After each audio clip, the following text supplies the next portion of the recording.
Inside, Joe Davis and Hershiser. Yeah, the offense was awesome. Yeah, Sasaki settled in, but how about this bullpen, which keeps on putting up zeros? You know what? It can be heartbreaking if the bullpen doesn't come through, especially when you have the lead. But you know what? These guys have been fantastic. A batting average against over this string of 111, and they are 0 for 12 in tough situations. With a runner in scoring position, they're getting people out, of course, or it wouldn't be a scoreless streak. They've been absolutely, every single guy's been great. Forget about him today, though, because Yamamoto's pitching, and you can pretty much guarantee he's going to go deep into the ball game, facing a Brewers team that he pitched a complete game against in the championship series. Yeah, the championship series was very good, and the one thing that he did, he threw more curveballs against this team, and they are still a bad off-speed hitting team this year. Fastball, splitter, curveball are going to be the three main weapons. And the last time he pitched in San Diego, 7 innings, just the home run in the first inning. More tough luck, though, in a 1-0 loss. Down to the field now, here's Kirsten Watson. Thank you, Joe. Well, Teoscar Hernandez last night had quite the game. He went 3 for 4, had a career high, tied for career high of 6 RBIs, and he's clearly gotten things going. If you look at his last 8 games, he's got 3 home runs, he's got 4 extra base hits, and even when we look back as to how this week started for him, he was looking to get back on track. Dave Roberts had moved him down in the order, batting 8th or even 7th. Today, he's batting 6th. But when you talk to Teoscar, he said that not only does things feel really good right now, for him it doesn't matter where he's in the order. He just wants to find ways to contribute. They're looking to keep it going tonight, guys. And trying to finish off this road trip with a win, with a series win. It's Yamamoto for the Dodgers trying to pitch him over the Brewers. And we've got first pitch coming up on Sportsnet LA.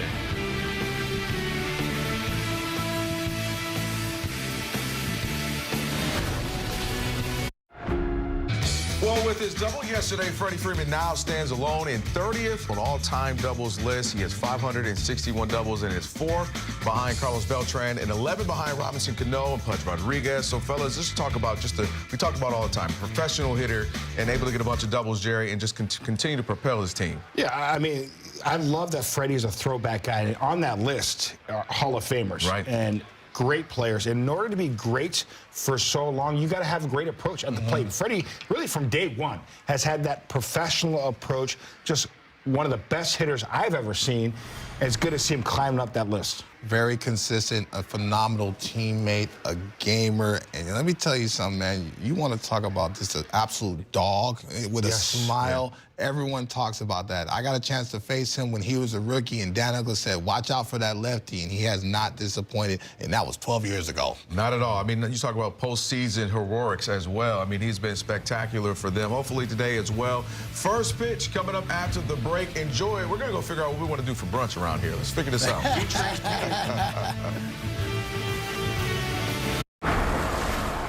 Take one, defend. All these great roads were built. On Sportsnet LA is brought to you by Carl's Jr. The real sourdough star is back at Carl's Jr. You can get it for just $5.99 for a limited time. And by your Southern California Lexus dealer, who invites you to test drive a Lexus today. It's a beautiful day in Milwaukee for the final game of this 3-game series, and it was a beautiful day for the Dodger offense yesterday. They scored 11 runs on 10 hits and 11 walks, most walks they've had this season, the most walks the Brewers have issued in a game in a decade as the Dodgers tied this series up. 5-1 Brewers on Friday night, 11-3 Dodgers last night, and we're all set for the finale. The batting order for the Dodgers is brought to you by your SoCal Helpful Honda dealers. Ohtani leads off, and then Mookie Betts looking for his first hit of this series still. Freddie Freeman was on 5 times yesterday. He had 4 of those 11 walks. Kyle Tucker had his first triple as a Dodger. Andy Paez in center field hitting 5th. And Teoscar Hernandez coming off his rampage yesterday with the 6 RBIs. Rushing's back in there catching. Ha-Seong Kim is at 2nd, and Miguel Rojas starts for Max Muncy. It's Rojas' first start at 3rd base this year. Brandon Sproat came over in the Freddie Peralta trade this offseason. Brewers keep on trading these guys with a year or 2 left of control and flipping them over and getting prospects back. Sproat was the top pitching prospect in the Mets organization, and so far this season, his first one with the Brewers, not great. 5.75 ERA in his first 9. The Dodgers are going to see mostly hard stuff from him. He's taken his slider and turned it into a cutter. And he also throws the sinker and the fastball an awful lot. So you see the curveball, the sweeper, and the changeup at the bottom, but he's not going to throw those very often. He might need to mix those in against these Dodgers because they hit the hard stuff really well. Line he had on Monday at Wrigley Field in a no decision, 4 2/3. Yeah, those 3 walks have been an issue for him throughout his young major league career. 2 more hits yesterday for Shohei. 457 over a 9-game hitting streak. He is fully back. When you talk about Shohei, the swing looks good. He's hitting it powerful to the opposite field and to the pull side. Posture has been consistent, and he said that has been the key to getting him back on track. How about the roof is open today on a gorgeous day. Just the 2nd time all year they've had it open here in Milwaukee. Temperature's supposed to get up into the 70s with bright sunshine above. They have it cracked open, so there's still shade over the pitcher. As Ohtani climbs in, and off we go with a fastball a little bit low. Tyler Jones, young home plate umpire, calls it ball 1. That on base percentage, 2nd in the National League, trailing just Milwaukee's Bryce Terang. A little bit high and away, ball 2. The shadows were showing, and the shade covering the mound and the batter and back to the batter's eye. This is the Ryan Braun roof setup. They wanted to crack the whole thing open. He said, that's too bright. I can't see the ball. Can't you just, you can have it open but still keep the pitcher in the shade? Trying to keep the pitcher in the shade and have him in the same light as the hitter's batter's eye out there in center field. So just a sliver of light interrupting that. MVP asks for it. He gets it. 4-pitch walk to start the day for Ohtani, and here we go. After 11 walks yesterday, it's a walk to start this game. You have to take what they give you. If you start chasing because you want to hit, it's going to be a bad day offensively. So yeah, it could be a little bit boring and kind of wear on you taking all the walks, but that's the way to do it.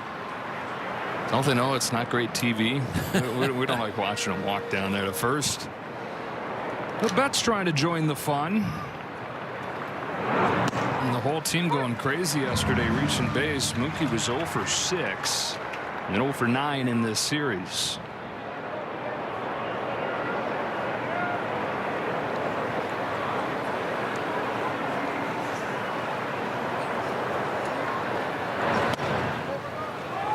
One ball, one strike. You did a little deep dive on Mookie, and because we look at that 169 average and we wonder, you know, what is going on? But his actual and his expected, because of exit velocities and the way he's hitting it, he should be a lot higher, getting a lot of bad luck. Bat speed the same that it's been the last few years. It's the hardest that he's hit it in a few years. Expected average 270, actual average 170. Now the one thing that he would like to change, even the way he's hitting it, is he's pulling it in the air less than ever. So he's hitting it hard, but not to the spot that he normally does when he's right. He tell you he's not big enough or strong enough to be able to hit for power all over the field, so his slug has to come to the pull side, shortest route. Down 1-2. Sproat delivers, and Betts digs it out, flies it to left center field. Mitchell will run it into the sun to put it away. That qualifies, though, as incremental progress for Betts. Pulling the fly ball. 1 gone in this first inning. Performance Spotlight sponsored by your Southern California Nissan dealers. Freddie Freeman has torn it up in this ballpark. 306 hitter since he debuted. OPS up there in MVP territory, and proved that yesterday, the on-base portion of it, with a 4-walk game.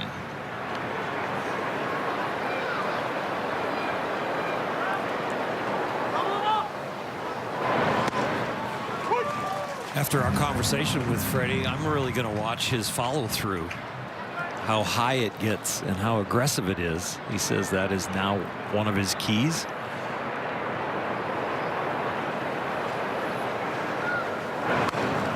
Fouls us off, and he's in an 0-2 hole. We were showing week or two ago, the change that he was going with to try and trick himself out of the, quote, cut swing was to turn that front foot in. He said, that just felt awkward, so not doing it as drastically. He said he's sitting in his hotel room in San Diego thinking, what else can I do to fix it? That I'm going to swing up.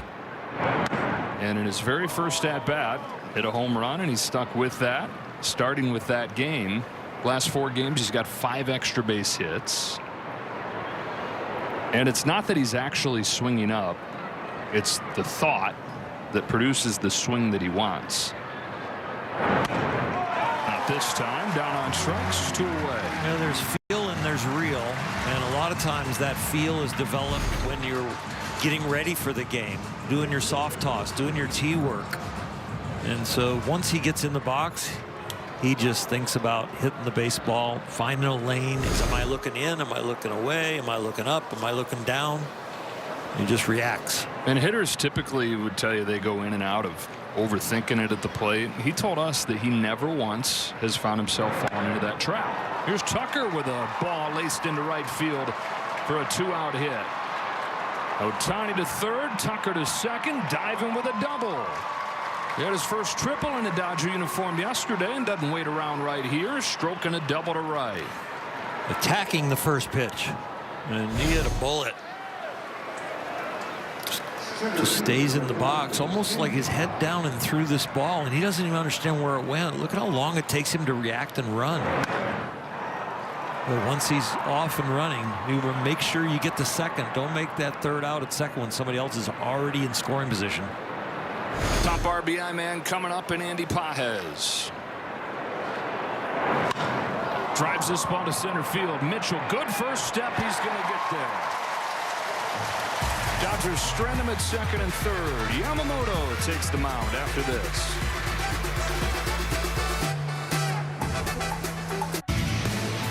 William Contreras back in there for the Brewers after his 3-hit game on Friday. Bauer's trying to start a new streak after his 22-gamer ended yesterday. First start for Mitchell with Frelick, Ortiz, and Hamilton to round it out. First inning has been the one for the Brewers in this series. They've scored 8 runs in the 2 games. 7 have come in the first as they got 4 against Robleski on Friday. They got 3 against Sasaki yesterday. After the first inning, they're just 5 for 47, but that has been the inning that you've been able to get to Yoshinobu Yamamoto this year.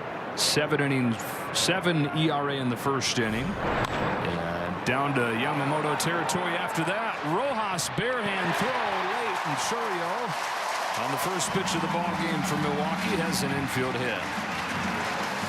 Churio has been the spark to this whole thing. He's now 3 for 3 in the first inning and trying to make it 3 for 3 scoring runs in the first. He's going to swing, and if he barrels it up, it's usually firm. He's got a lot of swing and miss in his game, but boy, he is aggressive, and he has started the engine for the Brewers.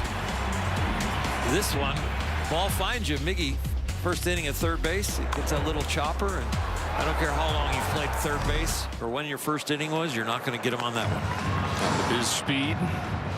Ball one on Bryce Turang, the National League on base leader at 416. Reached 3 more times yesterday, doubling, walking twice.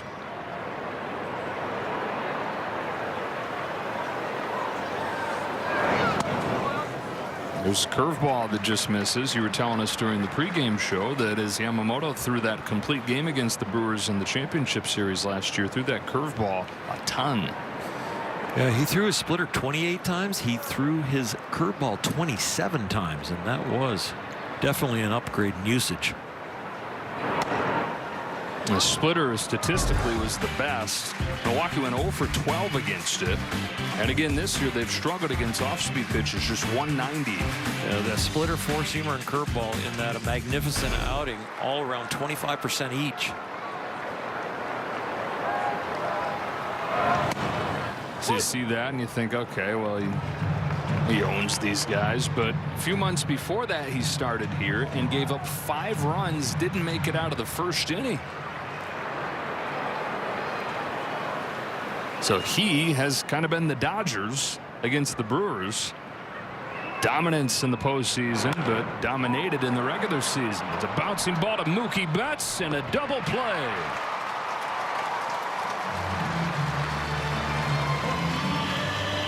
Well done by Mookie, knowing that he can get to the bag and still turn two. No necessary flip here. Left-handed batter getting out of the box early, but he did really well right there with that footwork. Wipes the bases clean. 2 gone in this first inning, and up comes William Contreras. Had to feel like catching a break for the Dodgers yesterday with Contreras not in there. Back-to-back 3-hit games for the All-Star catcher, including a first-inning home run on Friday.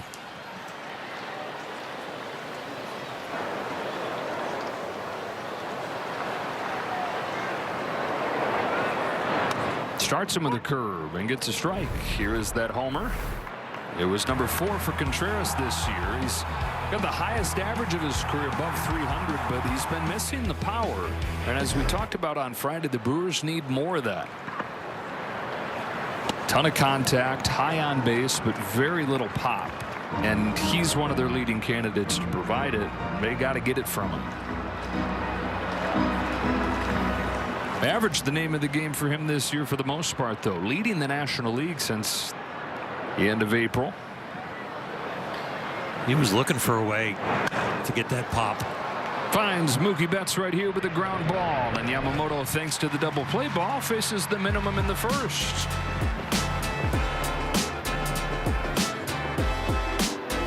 The game yesterday was Teoscar Hernandez, 3 for 4 with a home run, and he tied a career high with 6 runs batted in, more than half for the Dodgers' 11. For Teoscar, his 3rd home run in his last 8 games after he'd gone almost a month without one. Leads off this second against Brandon Sproat, no score. Rushing and Kim to follow. Cutter just misses, ball 1. Dave Roberts is saying he sees a heightened focus in Teoscar. Said early on he was giving away too many at-bats. Don't see that anymore. Doc moving him down in the lineup, and he's responded. Hitting 3rd through 5th, 220 average, 6th through 8th, 340. Teoscar told me at first he was seeing the ball better, and you're going to get a challenge right here from Contreras, brought to you by T-Mobile.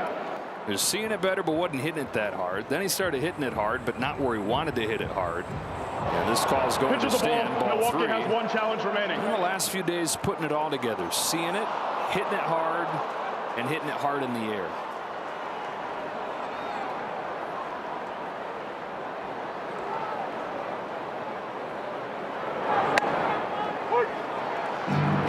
All that production comes from first eliminating the chase.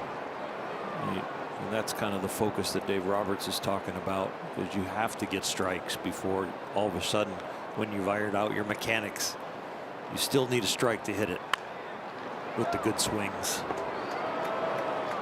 And everything's about moderation, right, and calibration, because yeah, they want him to be patient, but Doc was saying yesterday, with a guy like this, you don't want to take what makes him special away from him, go too overboard on that, hey, don't chase, and then he loses aggressiveness. Takes a walk right here to open the second. And Sproat not happy with the tight zone so far from Tyler Jones. The leadoff man on once again, Coors Banquet. Start your legacy. Dalton Rushing, one of the youngsters on this team. Happy to be on the road. 295 on the road this season. OPS 450 points higher. This might be a really good matchup for him, because Sproat doesn't throw a lot of off-speed stuff or breaking stuff. It could be the cutter, the fastball, and the sinker. So a little easier to zone in on him.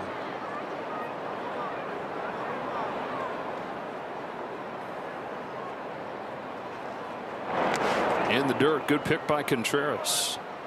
Rushing snapped an 0 for 17 yesterday with a base hit, or on Friday with a base hit. And starts 2 of these 3 games, as Dave Roberts told us going into the series. Give Will Smith a little extra time to freshen up and get his swing right.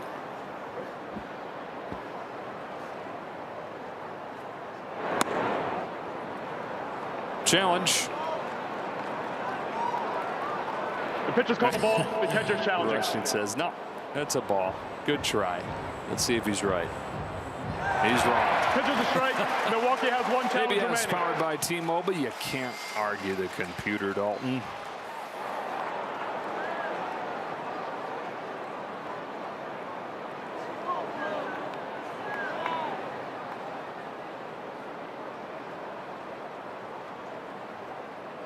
Sproat home with a 2-1. He's trying to be edgy, but he's missing by a lot. Sproat, the second highest walk rate in the National League since he made his debut last year. It was a bad combination with this patient Dodger offense has now drawn 50 walks on this road trip. Healthy rip and a miss, 3-2. 97 with life. He shouldn't be afraid of the strike zone. He has written on his glove in cursive there in that yellow stitching, "Let it eat." He says, "I live by that." Throw it as hard as he can. Started thinking that way to himself when he was pitching for the Gators down in Florida. He walks rushing. That's back-to-back walks to open up this second. He had lost it a little bit last year. Sproat had pitching in the Met system coming up, and said he got back to pitching well and then got to the big leagues because he got back to thinking that way. Let it eat. Don't try to place it. Rip it. When you have life, his mentality should be to throw the ball somewhere near the middle of the plate, because it's probably not going to hit the target. So if it's a little wide left or wide right, he's still in the zone. Chance here for Kim. 0 for 2 on Friday. He was off yesterday.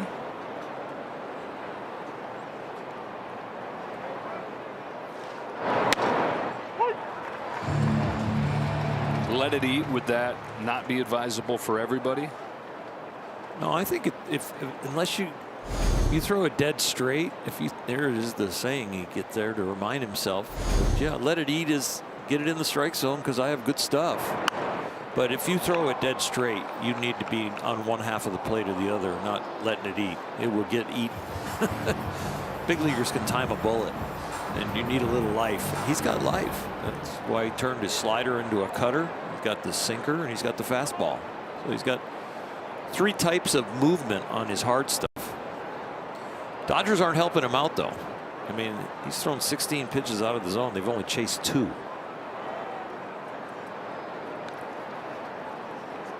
He's got to get the food on the table. Strikes out Kim with a nifty curveball. I would throw that one a little bit more often. That's really sharp break. That's out of a very good high fastball window, and then has good bite at the end. Sproat, a 25-year-old from Pensacola, Florida. Debuted last September, took a no-hitter into the 6th inning in his major league debut. First one to Rojas, bunted foul. Rojas picking up right where he left off yesterday, squeezing home a run. I was thinking more hit and run with him, with a guy on the mound that throws all hard stuff, and the way he can put the bat on the ball. I know you don't see it very often with first and second, but it was an old play Tommy Lasorda used to use a lot with his contact hitters at the bottom of the order.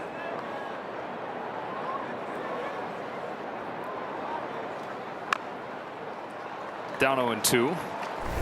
How sweet was this?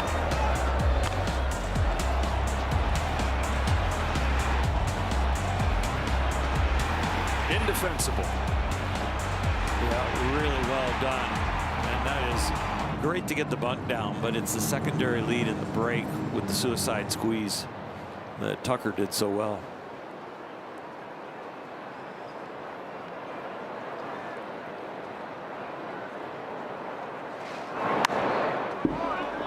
Get off me, ball.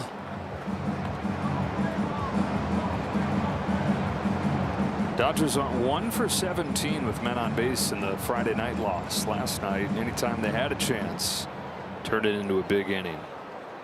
2 4-run innings and a 3-run inning.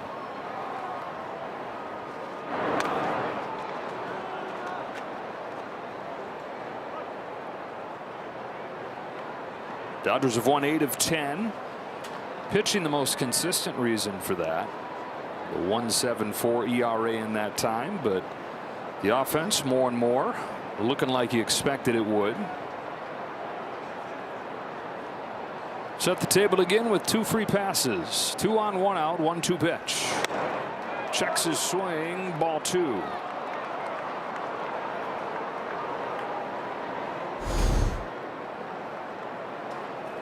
Get more and more guys in runners in scoring position when you don't chase. That was a really good check swing.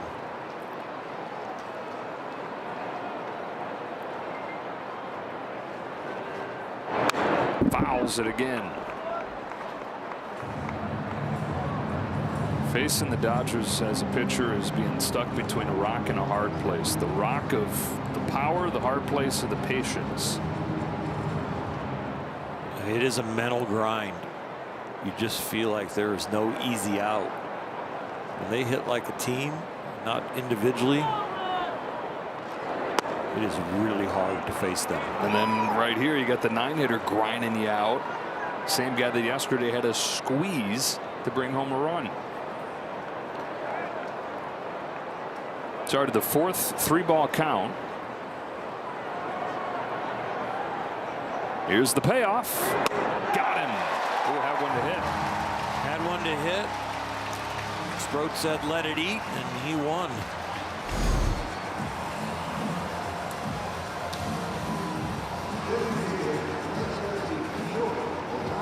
Two walks, but responds with 2 strikeouts.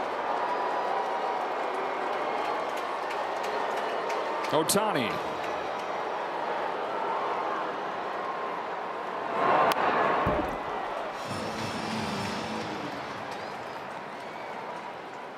Drew a walk of his own his first time.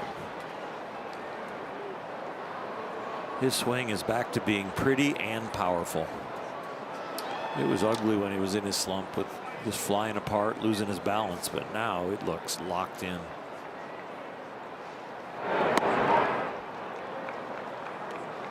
Even his takes are in balance. When he got his front foot down right there and didn't launch the bat, he was solid as a rock in the ground.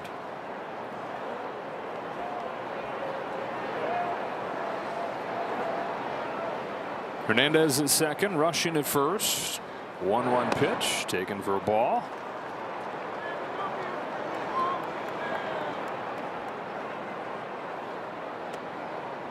Sproat pitched around a couple base runners in the first inning, trying to strand 2 more here.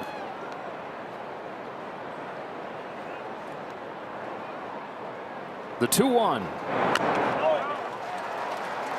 2-2. Yeah, I got a piece of Contreras right there.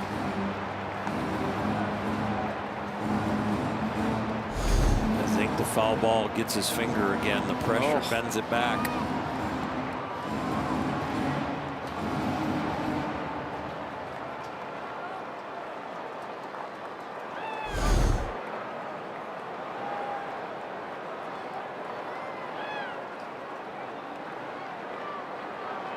Can't hide any pain on your catching hand. Digs it out, left center field. Long run for Churio is going to get there. Cutting in front of Mitchell. And the Dodgers have stranded 4 through 2.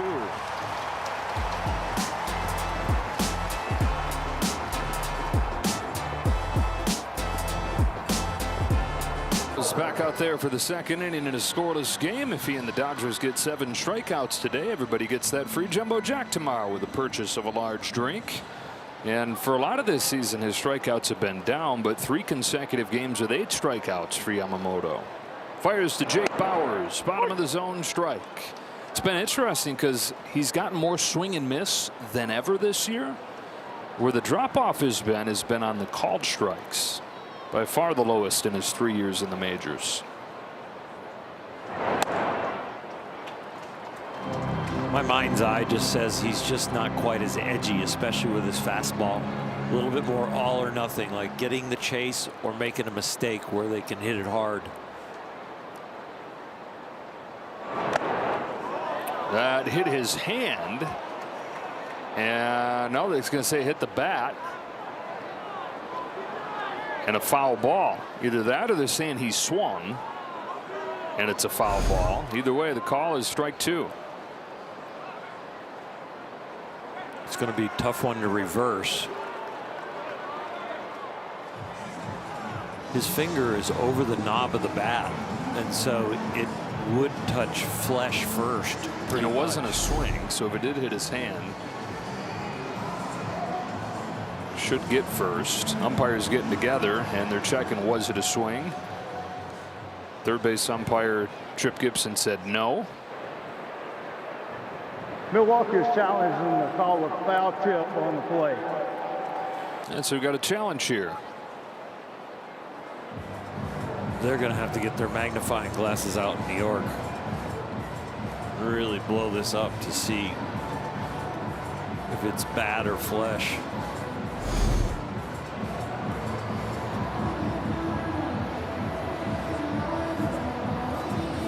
The way he grips the bat, that pinky finger is down over the knob.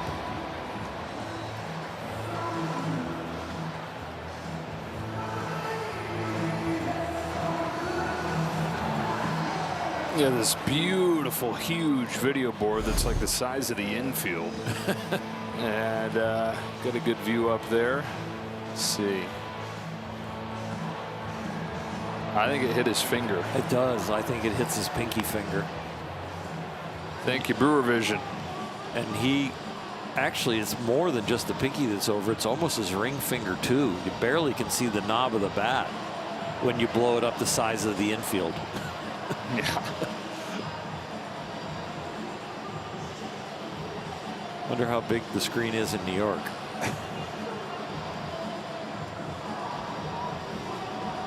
He got his pinky blown up the size of him up on the video board.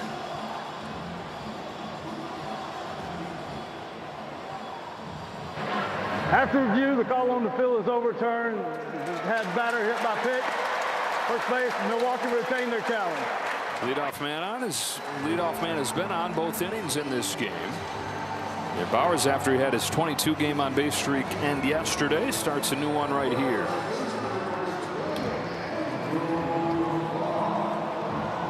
Well, Yama looking for a double play ball now, like he got in the first inning. 3 ground balls. Got him 3 up, 3 down. It took that ground ball to Mookie Betts to get it done. Andrew Vaughn's the hitter.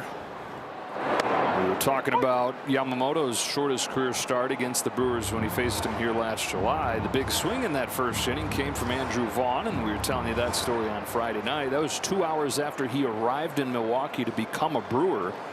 And Pat Murphy said, "You're in the lineup against a guy named Yamamoto. Go get him, man." Hadn't hit in the majors in more than a month, and took him deep, and it was a sign of what would come. He was one of the top hitters in the National League from that point forward. More the same this year, up above 300, although he's been limited because he broke his hand on opening day and just came back a couple weeks ago. Former 3rd pick of the draft of the White Sox. I was talking to Pat Murphy yesterday, and he said he got caught up in trying to hit home runs in Chicago, and he's not a big guy. 5'10", barely over 200 pounds, so not necessarily his game. More of a pure hitter. Tries to lay off. Went around, strike 3. He's saying, can't you just check down to first? I don't know if Tyler Jones said that it was foul tipped. That's an odd one for him to take into his own hands there. It was a pretty decent check swing. I mean, it's in the gray area, but it doesn't look like a swing.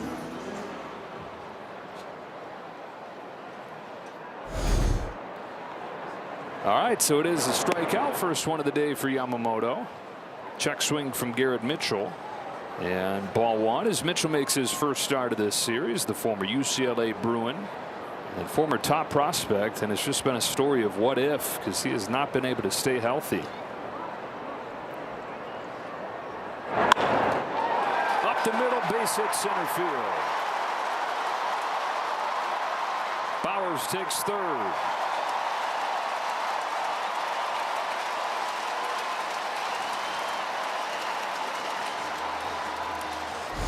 Hard base hit up the middle, but against the Brewers, they are going to push the envelope as far as going 1st to 3rd.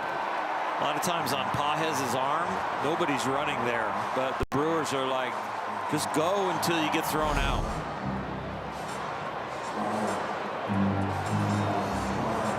Make more contact than anybody, run the bases more aggressively than anybody once they're on, and they're also the best in baseball at producing productive outs. Sal Frelick has knocked in a run in both games in this series, including with the sacrifice fly on Friday night in this situation. First pitch curve, bounce to second. Kim to second for one. That's all they'll get, and the Brewers get the game's first run.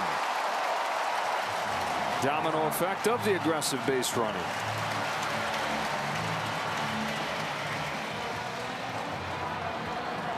Really, you see all those things at play right there. The aggressive base running, the ability to put it in play, and the ability to do what the game calls for, getting you a productive out.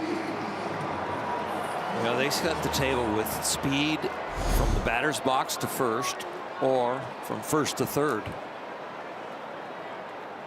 2 outs, and Joey Ortiz out of the 8th spot today takes in the dirt.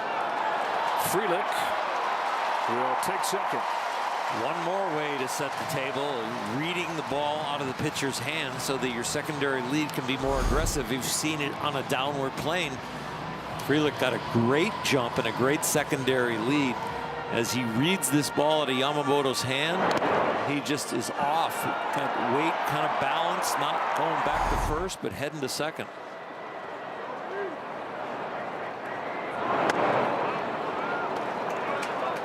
Two-0 on Ortiz.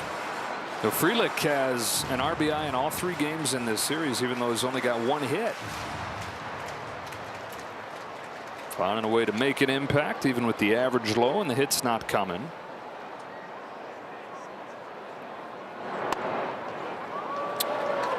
Challenge.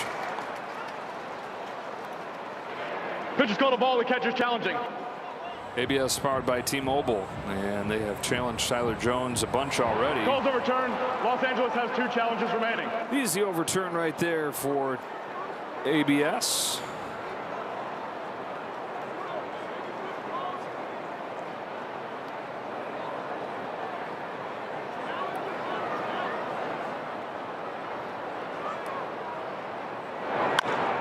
Big bounce to Betts.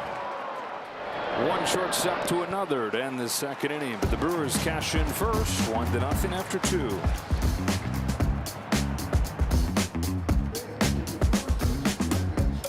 MLB Plus is new for 2026. Stream MLB Network 24/7 and select out-of-market games every week.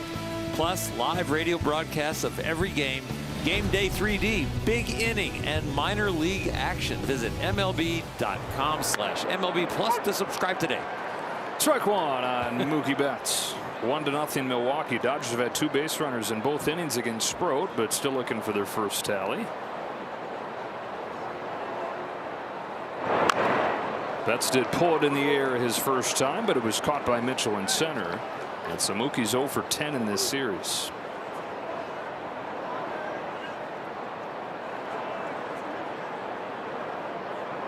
Yamamoto going through things so far through 2 innings. Backhand play by Ortiz. Heck of a play by Ortiz. It was Betts that got him to finish off the bottom of the second, and he returns the favor here. Nice backhand with the hands. The feet slip a little bit right there. He couldn't get it out of his glove on the exchange. That threw off the power of this throw, but he still gets it over there in time and accurate enough.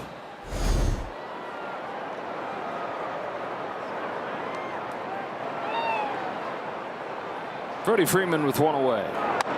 One of the 3 strikeout victims of Sproat so far.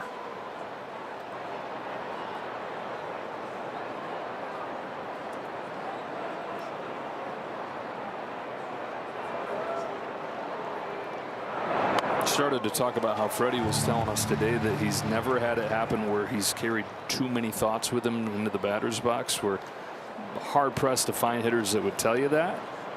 He said he was lucky to have a lot of success coming up through the minors, where right there side by side with Jason Hayward coming up through the Brave system, nobody ever really stepped in and made him change mechanics or think about mechanics any more than he wanted to. And then he talked about the trust of once you start to do it at the major league level, even when you go into a bit of a slump and you know that you probably need a mechanical fix. Look, I've done it long enough where I can trust if I keep doing my work, I'm going to get back to where I need to be without having to overthink it. He struck out both times today, 2 gone in the third.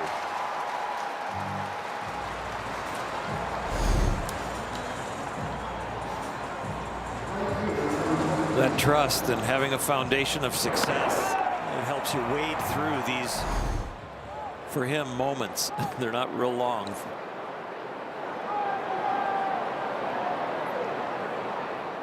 He may tell you that they're long, but they're not. Flashes, relatively speaking. Strike 1 on Tucker. His double was his 14th, second in the league this year. We're really close to being a third through the season, so these guys have built, where they are right now, and some of them look at their numbers and go, okay, 2/3 of the season left. I got to either step on the gas or I got to keep this going. Tomorrow will be the 1/3 mark. Yeah. Dodgers head back home to face the Rockies. Tucker down swinging, and a 1-2-3 third for Brandon Sproat.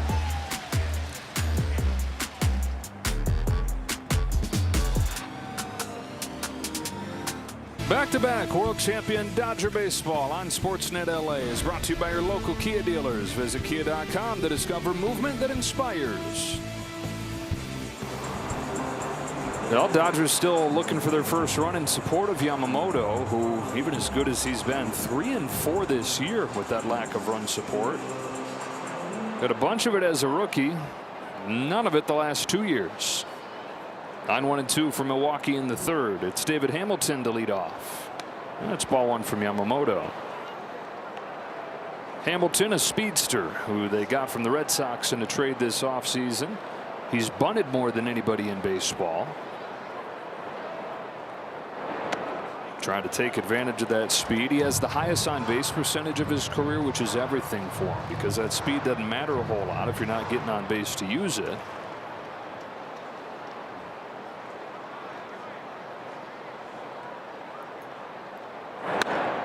He's ahead 2-1 here. He's increased his walk rate, almost doubled his walk rate from last year. So between the walks going up, bunting for hits more, getting himself on base to put that speed to use. You can tell he's very conscious about trying to work a walk. That 2-0 fastball is something that if you're hitterish, you're offering at, that he was taking all the way. And now to get at the 3-1 on that splitter in the dirt, I would think that he's pretty much taking all the way here, unless it's the perfect pitch for him. That one was a little higher up than the 2-0 fastball he took. That was a little more thigh high, a little perturbed with himself. Speaking of perturbed, that's what Yamamoto would be if he let the 9-hitter reach here. 8 and 9 hitters have been a big problem for him. More than half of the home runs that he's allowed have come to the 8 and 9 hitters. It's one thing to give up batting average against those guys. It's another thing to give up slug.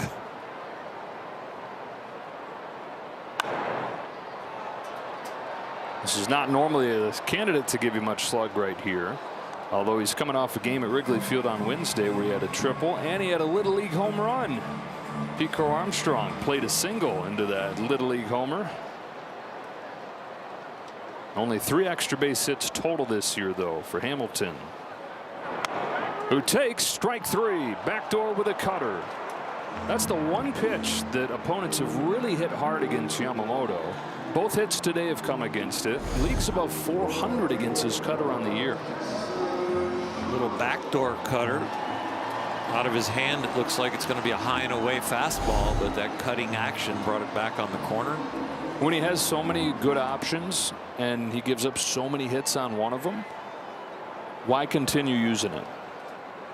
Churio takes high. Maybe you feel like you're going to need it the rest of the season, so you just don't want to give up on it, but I understand your logic for sure. And I get too that it's It doesn't live in a vacuum. It sets up other pitches. The threat of having it can help the other pitches be better. And you have outings for outing that, you know, one pitch feels better. You have innings sometimes, like the first 3 innings you go, I got a great curveball today, and then by the 4th inning you go, oh, the cutter's better now. And you feel it in your warm-ups. You feel it in the first few pitches of the inning.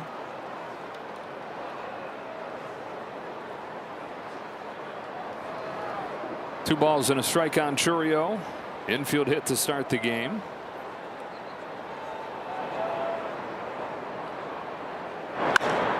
Poke to right. Tucker. 2 out. Let's get a word from Morongo. Laugh it up with Chico Bean. Live August 8th. Morongo. Base is empty, 2 out as he looks for his first 1-2-3 inning of the game, and Bryce Terang stands in. Bounce into a double play his first time.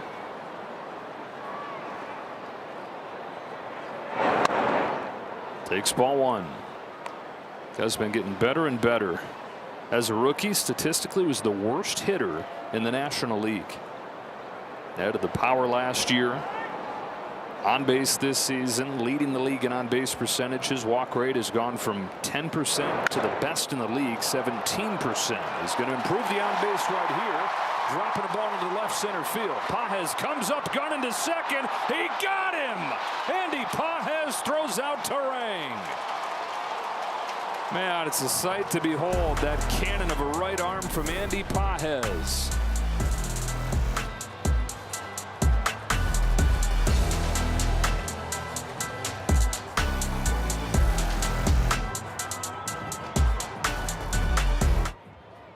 Then it closes up the gather right here, and now the bullet, the second. And the slide's a pop-up slide. If Terang decides to go directly in, Kim's tags around the ankle high or shin high. He might have got in there, but that pop-up slide will get you every time. Stop short of the bag and get thrown out. And look who's leading off. How often does that happen? Oh, every time that it does. Ties him with Jarren Duran of the Red Sox for the major league lead, his 5th assist. And he's ahead of Sproat, 2-0. Showing off the well-rounded game. Tied for the National League lead, tied for the major league lead in wins above replacement. Jordan Walker of the St. Louis Cardinals. Wow, how did he get to that pitch? Dancing changeup was headed for his hands. Guy right behind him on the WAR leaderboard is the one that he threw out right there in Terang. Pages line to center field his first time. He had a double yesterday. Extra base power had dried up some. That was his first extra base hit in his last 8 games. It was only his 3rd in his last 15 games since his 3-homer game in Houston. Dave Roberts is telling us, though, that he doesn't really worry about Andy falling into slumps anymore. Doesn't worry about his ability to come out of them quickly. Chases right here, and Sproat's racking up those strikeouts. It's already number 6 for the rookie. Well, he walked 3 of his first 8 hitters, but since then, Dodgers are 0 for 7 with 5 Ks.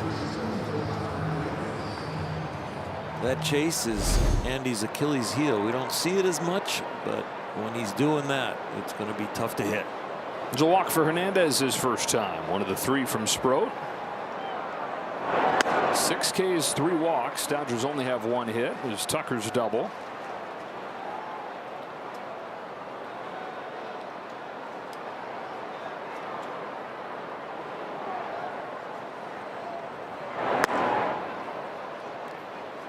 Brewers have scored first in all 3 games of this series, but have no fear. The Dodgers have 16 comeback wins. That's 2nd in Major League Baseball. Now, how about this? The score over the first 3 innings of games in this series: 10-0 or 9-0 Milwaukee. From the 4th inning on, the score is 12-0 Dodgers.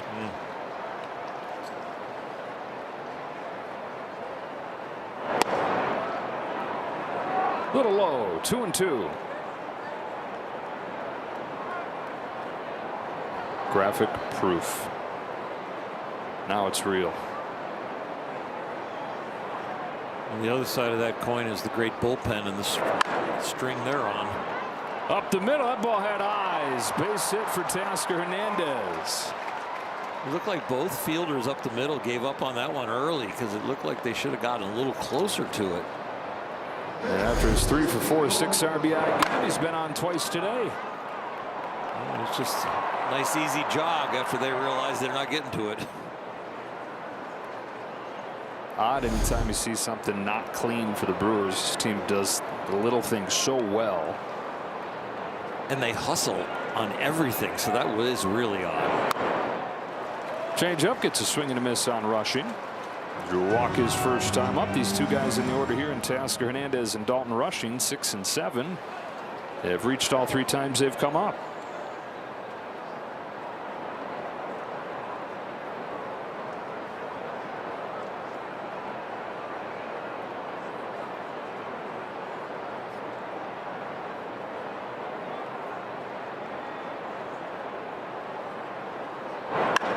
Slashes a base hit to left. And this little pocket of the order stays perfect. Really good swing right here. Keeps the hands inside. Slices this ball, but it's on the barrel with that slicing action.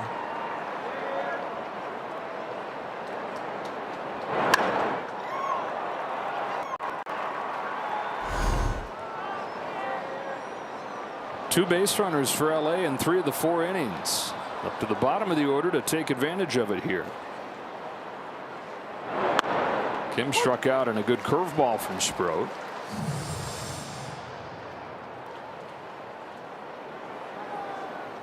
It's been a roller coaster ride in what they've done with runners in scoring position in this series.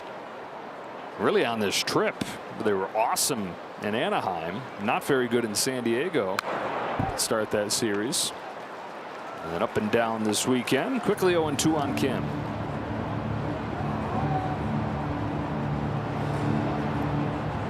Please, he's saying. Finds himself again on the wrong side of a 1-0 score.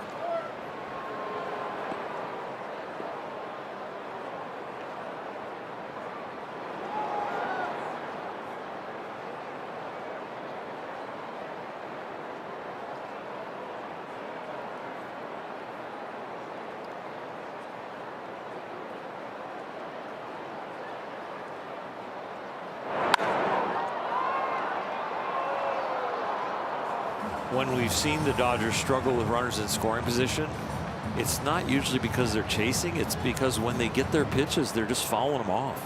And that last pitch there for Kim was a good hittable pitch. It's really the way it was in San Diego. We saw a lot of hanging breaking balls that didn't get crushed. We saw fastballs in the middle of the plate, kind of thigh high, not getting hit.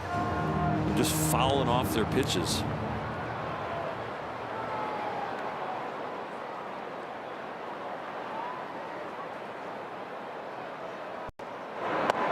Got him with the curve again.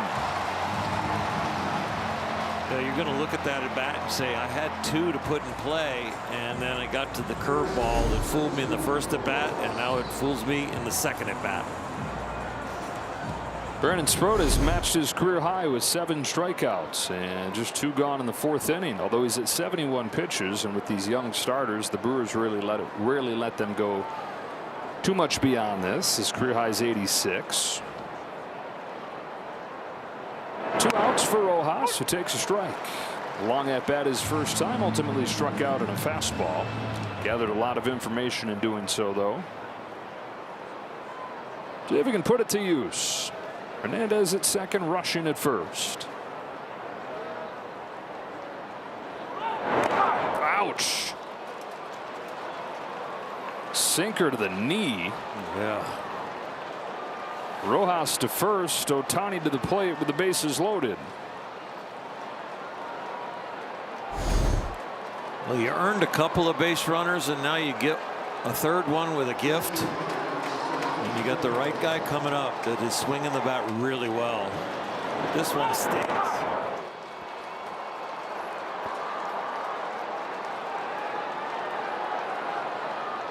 Bases loaded, 2 out. Nowhere to put Ohtani. Walked in the first inning, flied out in the second.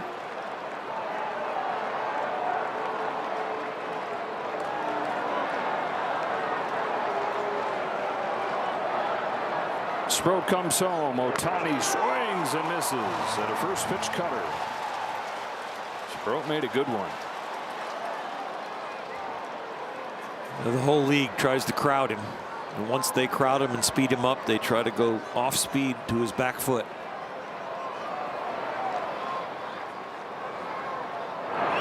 Oh, to the backstop. Here comes Hernandez, and the game is tied. A 2-out wild pitch from Sproat. And it's 1-1 in the fourth. This is the opposite of trusting your stuff. This is Ohtani, bases loaded, 2 out. I'm up 1-0, and I'm going to try really hard on this pitch and just overthrow it.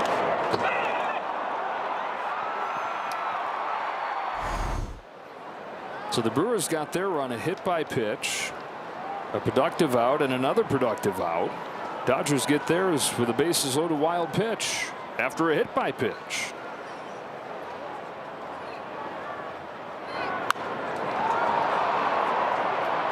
It's going to find the seats. Somebody's going to get an Ohtani souvenir. 1-2.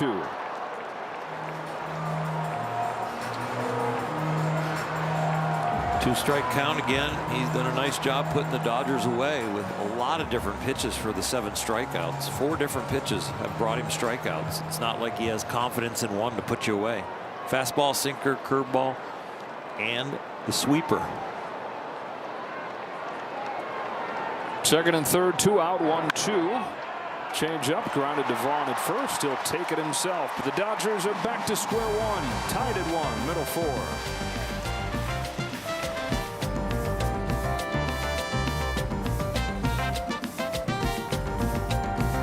$40,000 fans will take home the Yamamoto Game 7 Last Out bobblehead, and that'll be on May 27th. Visit Dodgers.com/promotions for more information. Final stroke on that postseason masterpiece that was last year for Yoshinobu Yamamoto. Faces Contreras to open up this fourth. Yeah, misses by hair. Complete game that he fired here against the Brewers was the first complete game of his career, and it was the first in the postseason for any pitcher in 8 years. We go back to Justin Verlander in 2017, and he'd do it again a couple weeks later.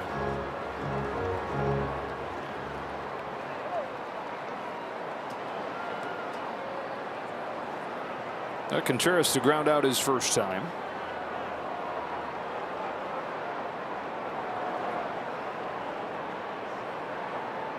Here's his 1-1. When you're down 1-0 and you're on the mound, there can be a distraction of kind of separating your thinking a little bit, putting pressure on yourself. That run with the wild pitch really helps Yamamoto. And he has been very efficient, so he's got a chance to go really deep into this game. Somehow Contreras gets his bat on that ball. A splitter that was just off of the dirt, but he flies it to left, and it's caught by Teoscar Hernandez. Well, this should have been a chase, maybe a different kind of out, but he did a great job giving himself a chance getting that one in the air. Yamamoto so good against the Padres the other day, but the 1-0 loss. He went 7 innings, the 1 run on 3 hits. First inning home run, and just 2 hits after that. But he was despondent after the game. Reporters are like, "Well, it was a good outing, right?" And he's like, "No, I cost us. I gave up that run.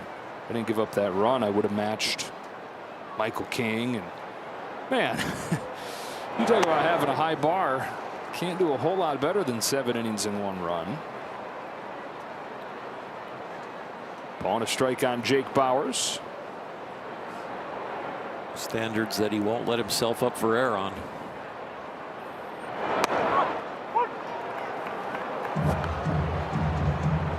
So efficient today. Coming into this inning, he was averaging only 12 pitches an inning.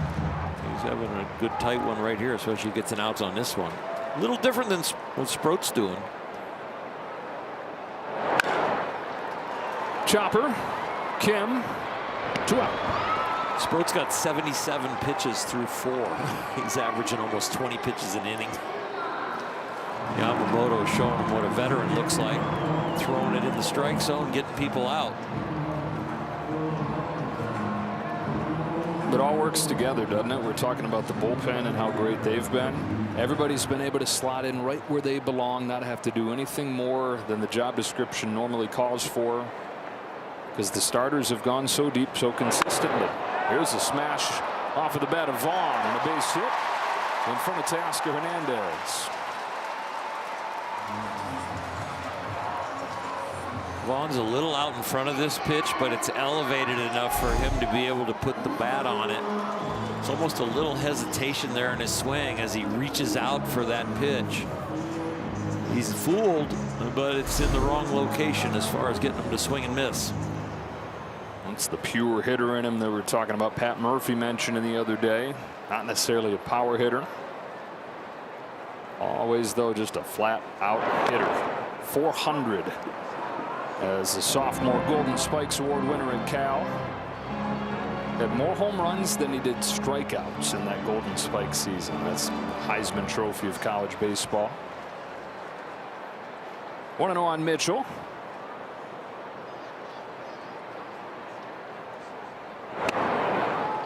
Always the best hitter. They called him Bam Bam when he was a Little Leaguer. Santa Rosa Little League in Northern California. He was the kid that used to sleep with his bat.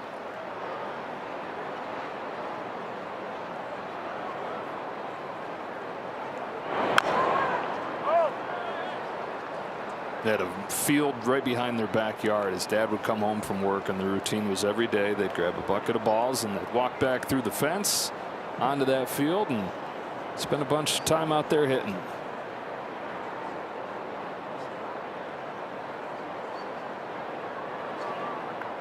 One ball, 2 strikes on Garrett Mitchell, who strikes out at a higher rate than any hitter in baseball.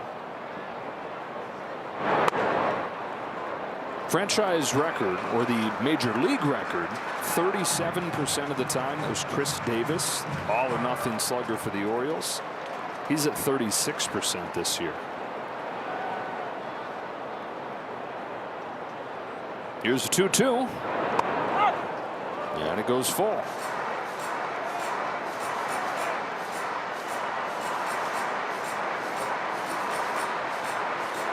Only 2 strikeouts for Yamamoto. Brewers put it in play better than anybody. It's the exception right here in Mitchell.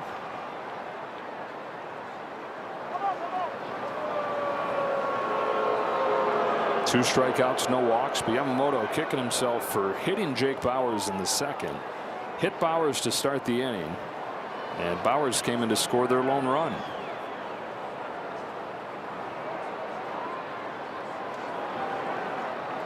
Vaughn will get a head start. Here's the payoff.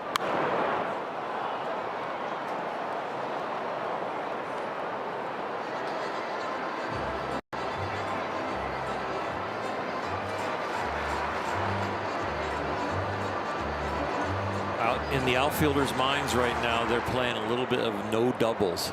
This is where you've got to pre-play what you're going to do if the ball's hit to you.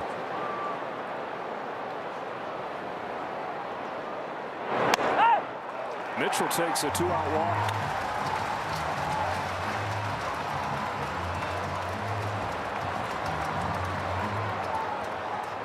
Last 3 starts for Yamamoto, 24 strikeouts to only 3 walks.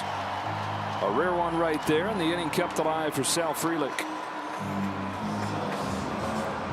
Yeah, he had a chance for a really quick inning with the fly out and then the ground ball. With that quick base hit from Vaughn, and now the walk. Now Frelick, who you don't think of as a big run producer, but he's knocked one in all 3 games this weekend. Drove in the lone Brewers run in the second with a ground out.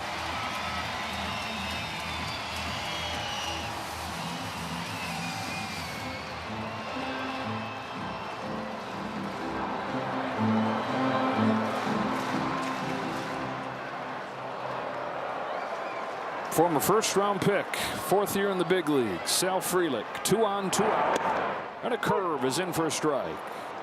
Love when he does that first pitch. He almost never gets a swing against that. No, coming out of his hand, it looks like a fastball for a ball. He does it so rarely.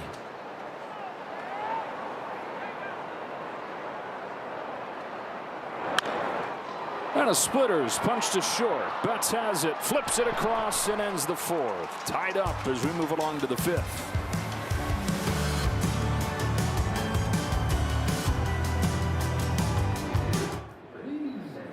Back, world champion Dodger baseball on Sportsnet LA is brought to you by your Toyota dealers. We make it easy. Packed house on this Sunday afternoon in a 1-1 ball game to the top of the 5th. Joe Davis or Hershiser, Kirsten Watson. 2, 3, and 4 hitters coming up. Mookie Betts to lead off. Then Freeman, then Tucker. It's the rookie Brandon Sproat on the mound for Milwaukee. He's matched a career high with 7 strikeouts. 78 pitches already, though. Let's play down the line right there. Even the ball boys play good defense in Milwaukee. 86 the season high for Sproat, by the way. 6'3", 210 pounds, looks the part. Stuff moves a bunch. You can see why they were attracted to him in that Freddie Peralta trade. We've seen Nolan McLean explode onto the scene for the Mets this year. Going into last year, though, Sproat was the more highly regarded prospect even than McLean.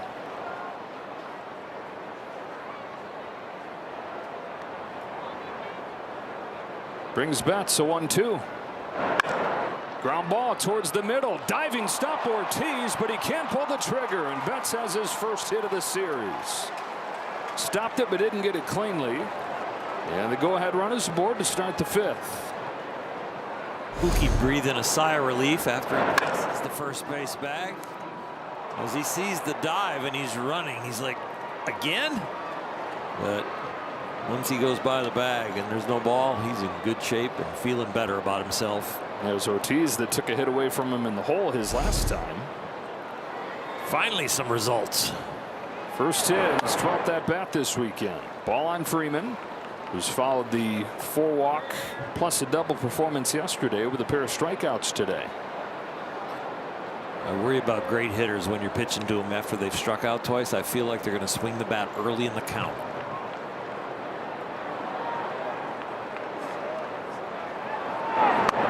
Wanted to. Technically did.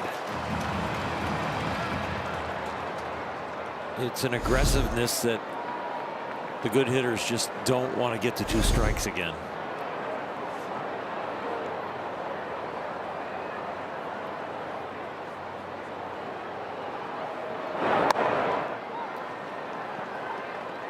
With the Dodgers, you know, Miggy will stay patient. Alex Call will stay patient.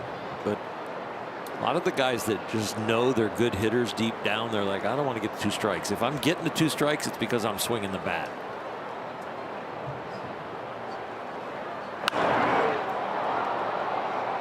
Down the line to left. Churio will watch it sail to the seats. Freddie looks frustrated with himself. I don't know if he's frustrated with the inability to lay off that strike 2 pitch. Getting a lot of gosh darn it's under his breath. And I'm not editing. He's definitely rated GP. GP? General Public. I said it's PG. G. There was G and then it got, yeah. Yeah, I think it's just G. Or PG, parental guidance. So I guess the difference is if it's PG, it's like it's raunchy enough where your parents need to be there while you watch it, compared to G, anybody can be sitting next to you. We had, it used to be in my generation, I think GP at one time. It's changed. Betts runs, fouled off. In my generation, the first guy in first, when he goes there, he runs too. Yeah, some things never change. After the game, I'm getting on the internet. I'm going to find out if I'm just crazy.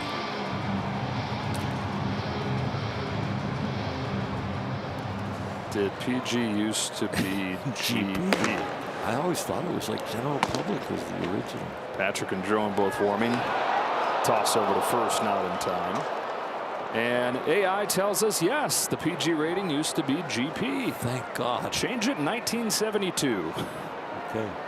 I remember going through the newspapers as a kid. My parents said this weekend we can go to a movie, and I'm reading the newspaper and looking at all the ratings, and of course the other ratings other than GP we weren't allowed to go to. We're going to challenge this call over at first base here. It's close enough to warrant one. Milwaukee is challenging the safe call at first. Please don't get your first hit of the series and then get picked off.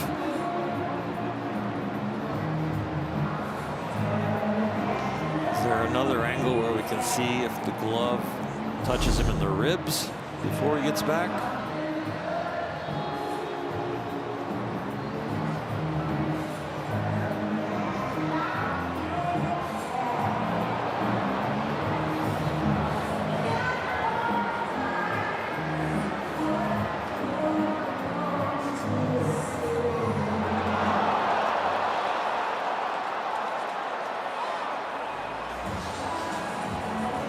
Just the one look so far. No, New York is looking for another one. So are we. Here it is.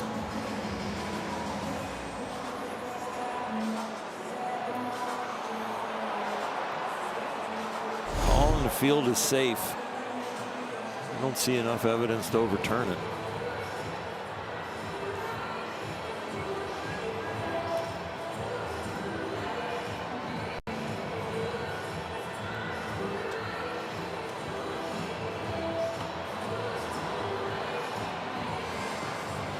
Continuing to split hairs, taking a look at this.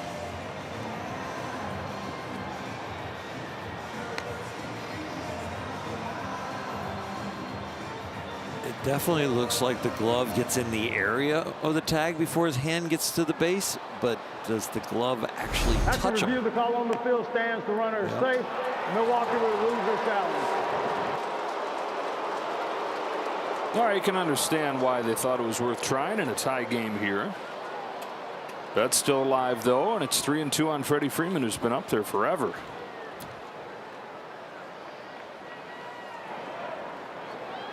Once that bat started, it was still GP. Betts runs. Freeman grounds it foul.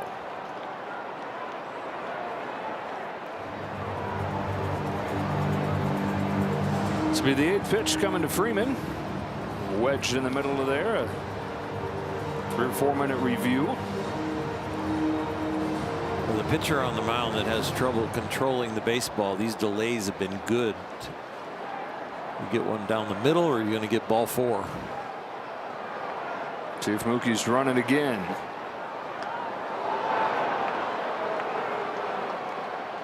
Patrick and Jerome both ready. 2 disengagements for Sproat. Means he'd have to be good on this one, or it would be a balk. There goes Betts on ball 4. All that for that. It's a walk for Freeman, his 5th the last 2 days. And the 4th one of the game issued by Sproat. It'll be the last hitter that he faces, and so ultimately that high pitch count that we've been keeping an eye on will doom him here. Strikes out a career high number of hitters, but out of gas in the 5th with nobody out. So the bullpen will take over for Pat Murphy with runners at first and second. And a 1-1 game in the 5th.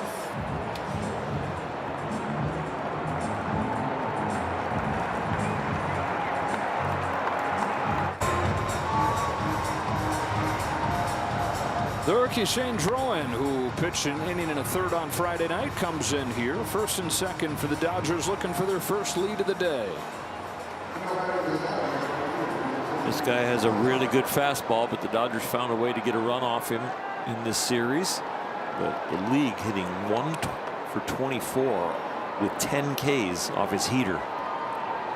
Single from Betts, walk from Freeman to spell the end of the day for Sproat. One rookie to another. Kyle Tucker checks his swing, ball one. Doubled in the first inning for Tucker, strikeout in the third. And now lefty against Sproat. Tucker's been much better against lefties lately, or against Drowan.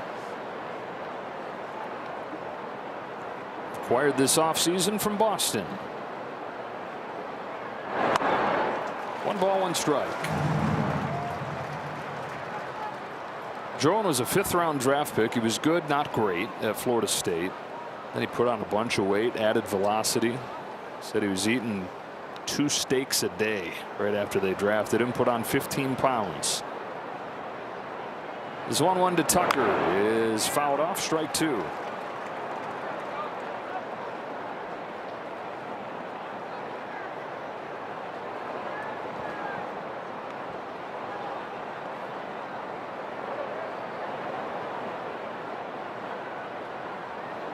Dodgers have had 9 base runners in this game. So far, though, a repeat of Friday night. They had all the traffic, just haven't been able to get runs out of it.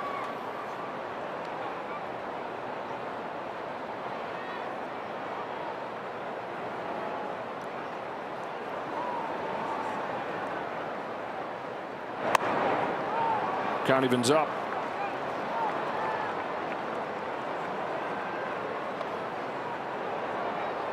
Not yet final for Sproat.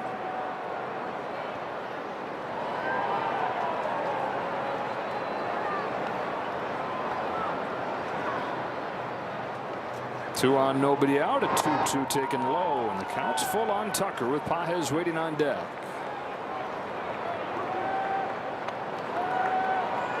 Starting to feel like this Dodger offense might explode here.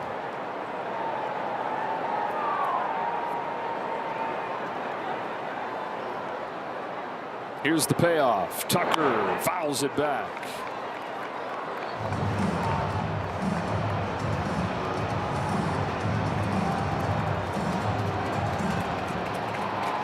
Sproat defaulted. He defaulted to, hard stuff, and this guy on the mound will continually be brave with his fastball. Tries it again with another payoff. Tucker hits it down the line inside the bag to give the Dodgers their first lead of the game. Betts in to score. Freeman's right behind him. Tucker looking for another triple, and he's got it. Hadn't had a triple in more than a year going into yesterday. Now he's got 2 in a 24-hour span. Dodgers lead 3-1. Well, when they're not messing with your timing, you got a pretty good idea you're going to get fastball, and he picks on it. And not only does he pick on it, he hits it right down the right field line. That's how early he was starting in a 3-2 count.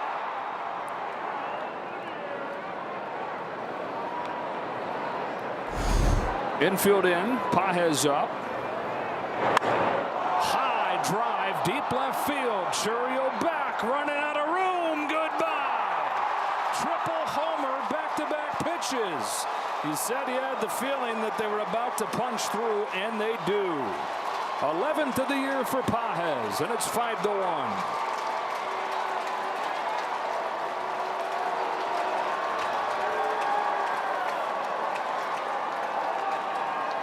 When you're watching a game and the opposing 2 pitchers are not really changing speeds very well, and it doesn't matter, one was right-handed, one was left-handed, but they both want to try and get you out with something hard.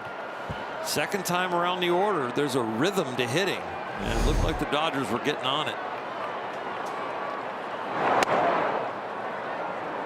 Shane Drowan had not given up a home run in the major leagues in 22+ innings. Pages gets him. Yeah, and talk about his RBI total being way up there now, 45 this year. Tied for the National League lead. That's largely because 10 of his 11 home runs have come with men on base. So much of the year was sitting down in the bottom of the order, and a lot of traffic on for him.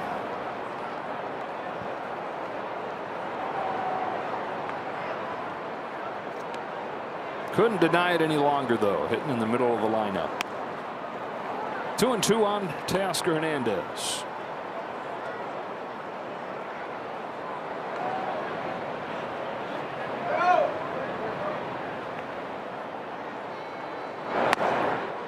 Down on strikes. Finally, they get the first out.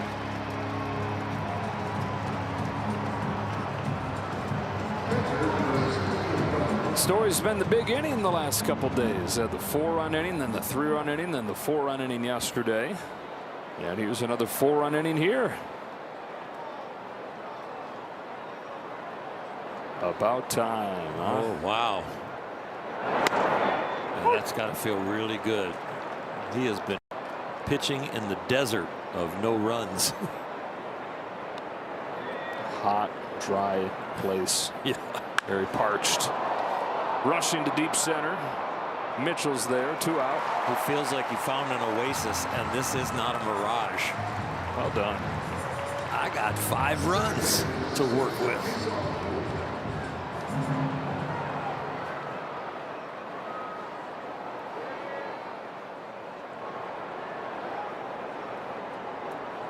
Kim happy to have Sproat out of the game. He struck him out both times. Now he's got to deal with a lefty, though. Dave Roberts letting him do so.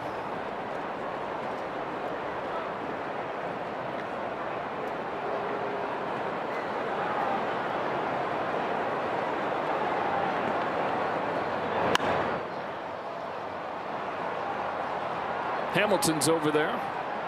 Out of room, though. Kim 1 for 11 against lefties this year.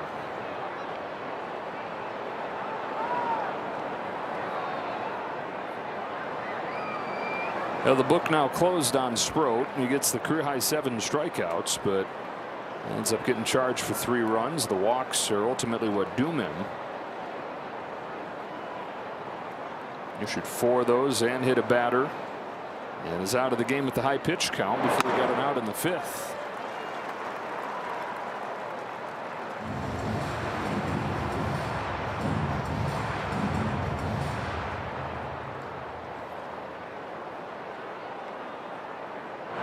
Third K for Kim.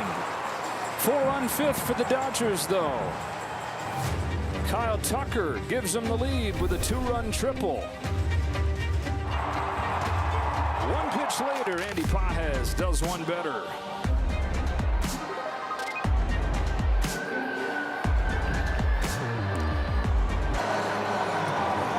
Dodgers get Yamamoto some run support. He's got a 5-1 lead to the bottom of the 5th.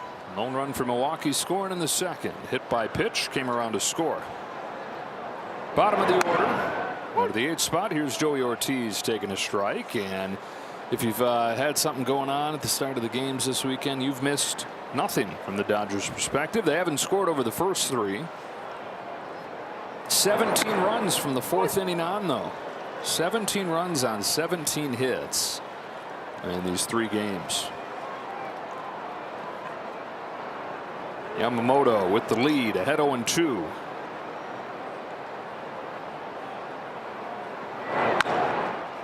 Back to him. 1 away. He's a ground ball machine today. 13 outs, 7 have been on the ground. He's given up 4 hits, and 2 of those have been on the ground. He's at his best when he's getting ground balls and striking people out. A little shot put over there to Freddie Freeman. He got the job done. Javelin. Every Olympic sport is in his delivery. David Hamilton here with 1 away. Rare is the game for David Hamilton where he doesn't try to bunt at least. Something that he'd never even really practiced before coming here to Milwaukee. It's shocking with his speed. It's not like he's new to pro ball either. He's 28 years old. The Brewers traded for him and they said, you got to get on base more. You got the speed. Why not make bunting a weapon for you? Into shallow center field. Betts says that he has it and does. Ow, almost got Pages there in the face. Knocked down.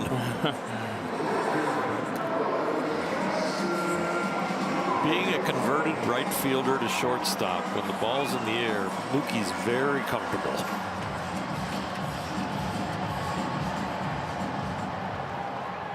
Yamamoto looking for his first 1, 2, 3 into the ball game here. Jackson Churio is 1 for 2. Takes a curve low. Has not had the swing and miss stuff today, but here he is almost through 5 innings on 60 pitches. Glass half full, glass half empty. Best way to get deep into games consistently is not to strike everybody out. He's had weak early contact, which he's gotten today.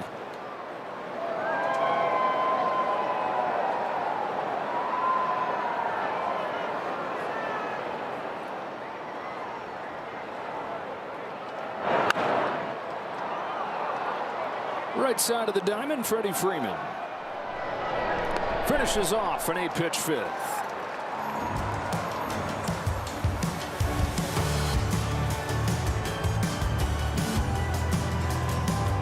For Dave Roberts bobblehead night, that's tomorrow at Dodger Stadium. That'll be presented by Toyo Tires to celebrate the legendary manager. Visit Dodgers.com/promotions for more information. Miguel Rojas starts the 6th for the Dodgers against Shane Drowan. It takes outside for a ball. Hit by a pitch on the back knee his last time. Striking out his first time up. Dave Roberts bobblehead night, the start of the homestand with the Dodgers welcoming in the Colorado Rockies. Two very different opponents coming in. You've got the Rockies, who are 6-15 in May. And then the Phillies, who after starting 9-19, switching to Don Mattingly, 17-7.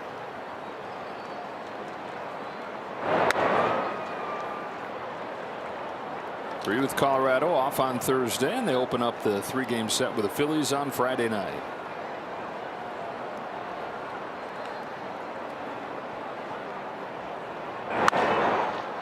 Fly ball center field. Mitchell for the first out. So a 3-series and a 4-series span against playoff teams from last year, going San Diego to Milwaukee on this road trip. Then after the Rockies, the Phillies.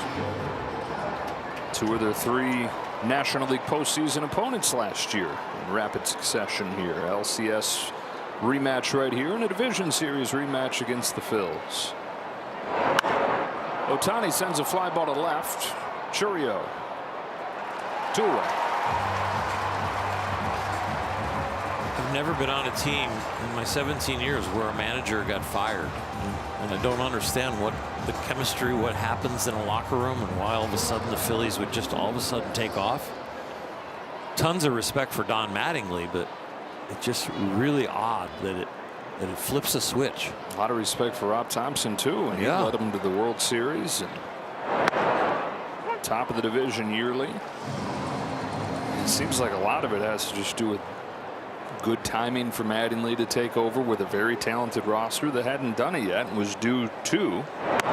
It's like the manager who times his pump-up speech with the day before the ace goes. For sure. Not that they tried to make the change with the soft spot in the schedule coming, but you had to know that a turnaround was coming soon.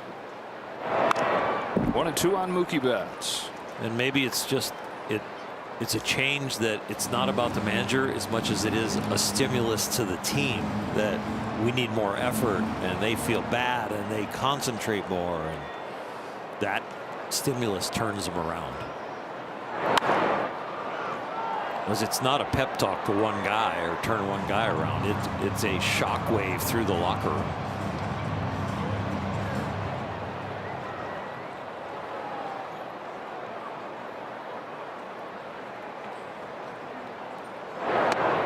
Strike 3 called on Betts, but he'll challenge. The pitch is called a strike. The batter challenging. ABS powered by T-Mobile. Shane Drowan has a 1-2-3-6. Call confirmed. Los Angeles has 1 challenge remaining.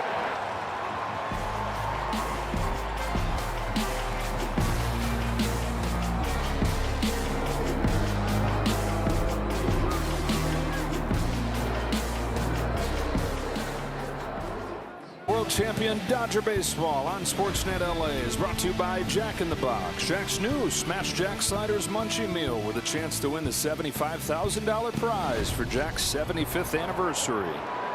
A 4-run 5th inning for the Dodgers. The difference in this one is Yamamoto eases in strike 1 on Bryce Terrain. Just 50% first pitch strikes from Yamamoto, but only a few 3 ball counts. Only one walk. Isn't it amazing how the run support changes everything, where the line was even better his last start, but he came out of it with such a bad taste. And here, similar line, not quite as many strikeouts, but 5 runs of support and all is well. Completely out of your control.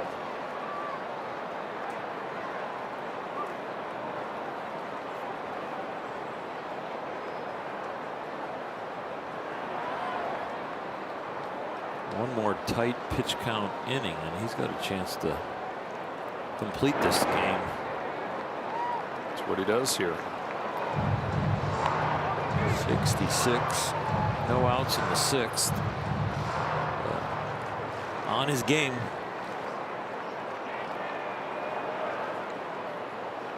Two-two to Terrain.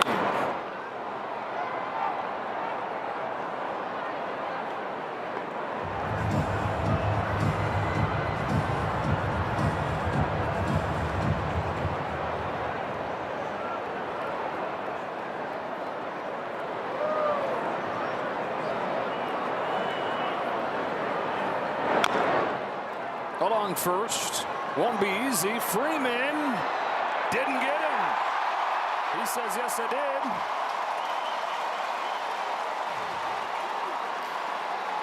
It's going to be like the Mookie Betts play when they're trying to pick him off first. The call on the field is safe.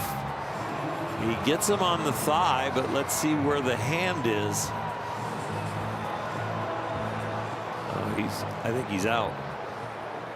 He's about 6 inches away from the bag at least when Los Angeles Freddie touches his thigh. This is when you're glad you got a first baseman's glove. They're a little longer.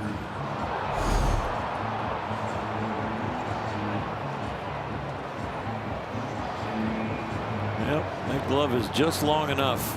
And how much does Dave Roberts trust Freddie Freeman? He didn't even wait to hear what the video room said. He saw Freddie say challenge, and immediately Dave said, overturned, the runner is out. Okay. Los Angeles will retain their challenge. And he got it right. Terrain's the first out of the 6th.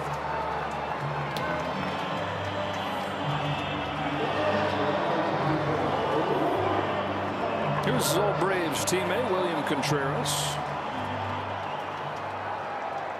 0 for 2 today after 3 hits on Friday.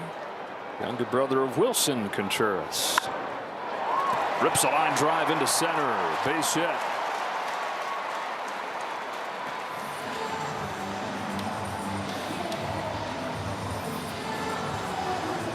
Won that World Series with Freeman in Atlanta, and soon after that got traded here to Milwaukee. Said he can remember when his agent called him and said, okay, you've been traded. And he said, oh my gosh. Okay, where? And his agent said, Milwaukee. And he said, what? I'm from Venezuela.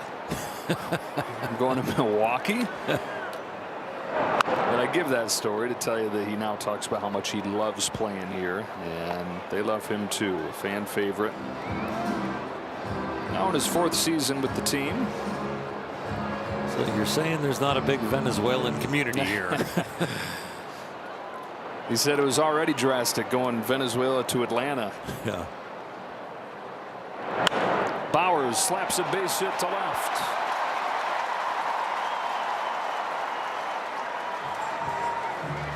Back-to-back singles. Something brewing here in the 6th.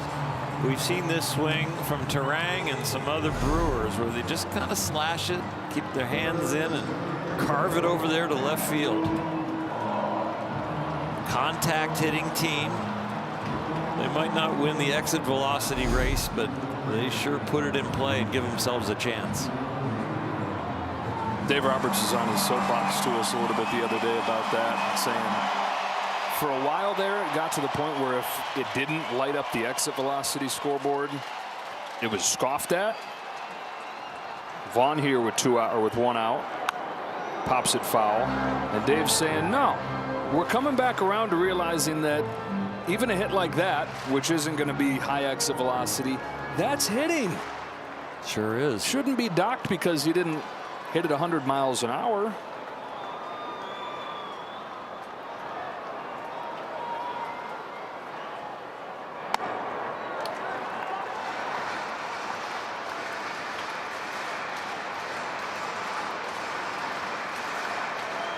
If you make a swing to try and hit it 100 miles an hour and you swing and miss, compared to if you make a swing to just make sure you make contact and it falls in, it's got to be a bigger part of the game. Could be two right here. Bench to second one. Kim to first. Ring it up. Double play.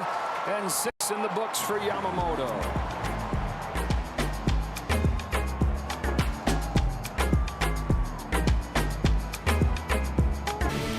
Back-to-back world champion Dodger baseball on Sportsnet LA is brought to you by Morongo Casino Resort and Spa. Less than 90 minutes from wherever you are. Good times. We're in Milwaukee, where Yoshinobu Yamamoto's through 6 innings and has given up just 1 run. Dodgers with a run in the 4th to tie it and 4 runs in the 5th to take the lead. Freeman, Tucker, Pages coming up. Freeman had a walk as part of the 4-run rally in the 5th. First 4 reached, all came in to score. To end the outing of their starter Brandon Sproat, turn it over to the bullpen and Shane Jerome, who's still in there. The righty warming in the Brewers' pen as Freeman falls down 0-2. The last 2 days have been about big innings, and the Dodgers, when they this year score 3 or more runs in an inning, they are 20-1.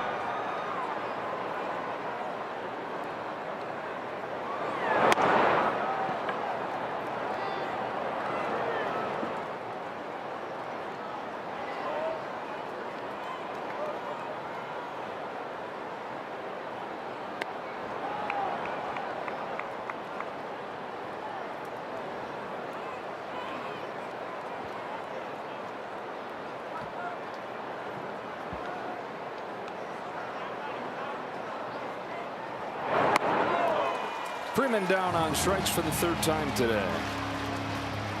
That brings up Kyle Tucker, whose 2-run triple gave the Dodgers the lead. He's got a double and a triple today after he had a triple yesterday.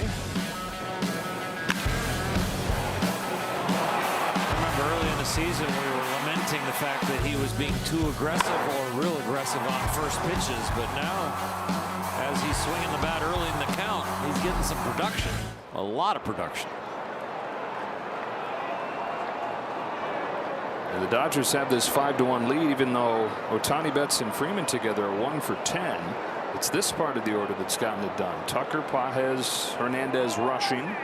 On base 7 of their 12 times up.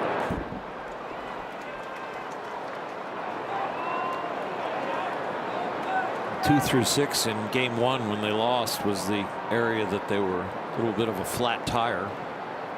Ohtani getting it done a little bit from the bottom of the order, but it was the run producers that weren't getting it done. Pop up back of 3rd, David Hamilton to get Tucker. 2 down in the 7th. Andy Pages, who snapped the extra base hit drought with an RBI double yesterday, homered today.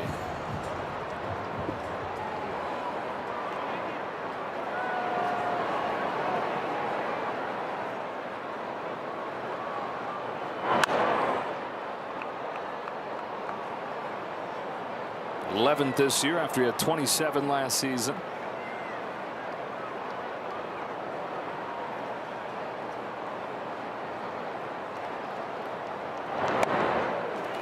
And like all but one of his big flies came with men on base.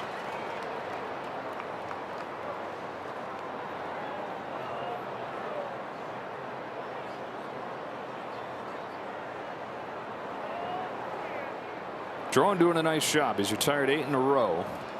And ahead of Pages 0-2. Delivers. Make it 9 straight for Jerome. 1-2, 3, 7th. Stand and stretch. Time for the 7th inning stretch. Brought to you by Sit and Sleep.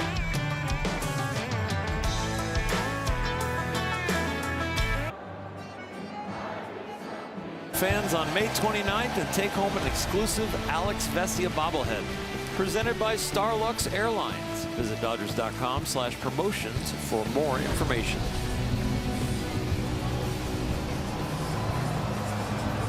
The bullpen's been great so far, not needed as Yamamoto pitches into the 7th inning for the 6th time in his last 8 starts.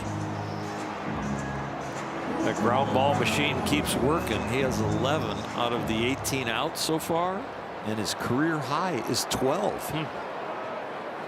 It's Garrett Mitchell to lead off. Dodgers 5, Brewers 1. Strike one.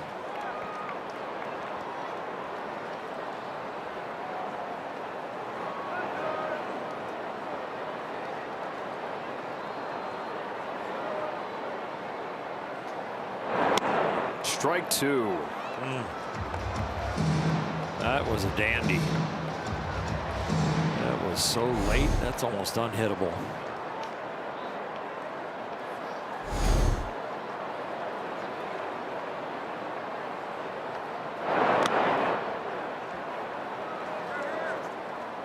Tried to use the curveball as a put-away pitch instead of stealing a first pitch strike with it.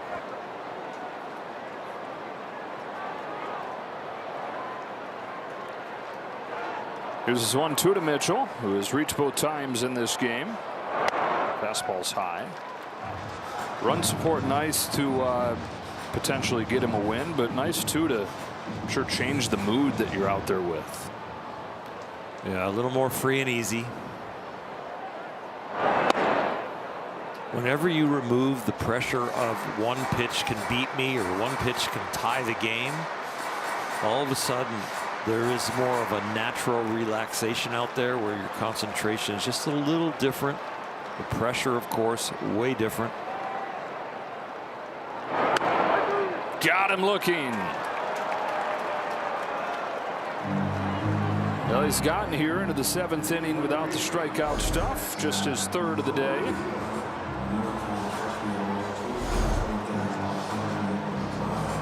Four more for Jumbo Jacks.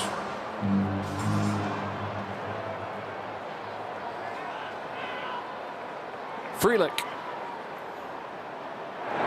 0 for 2 has knocked in their lone run. Former Boston College star, former star quarterback, captain of the hockey team.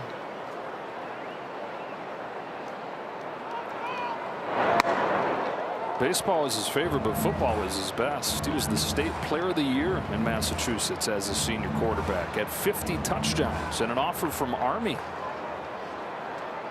And considered going to Boston College to do both. Football's the family sport. His dad was a fullback in college at Pitt. He's got that fullback mentality to his baseball game.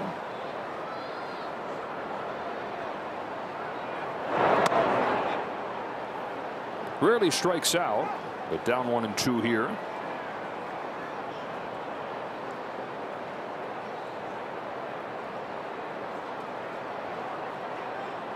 Yamamoto kicks and delivers. A bouncing ball to second, and Kim. 2 up, 2 down in the 7th.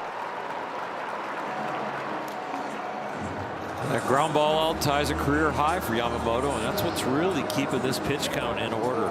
85 pitches, 2 outs in the 7th.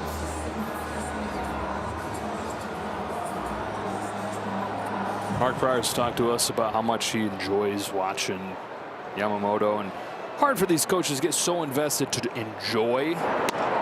Once the games are going on, it's high stress, but Marcus said he feels like a NFL offensive coordinator that scripts the first drive or two and then has that star quarterback and then just executes it to perfection.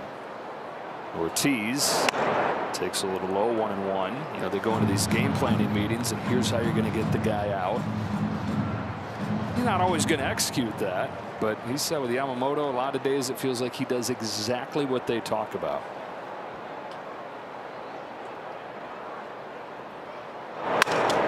There's another grounder. Long way to go for Kim. Twirls and throws wildly. Ortiz put it in the perfect spot. And the inning continues. Nice shot by Dalton Rushing, not assuming anything there and backing that play up. Kim can give everything he wants to try and record the out, but doesn't care about if the throw gets up because Dalton Rushing gets up and lines himself up with this throw. It's a good job by the youngster.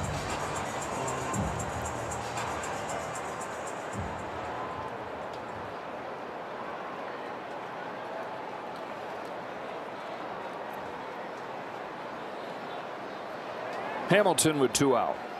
Top of the order after him.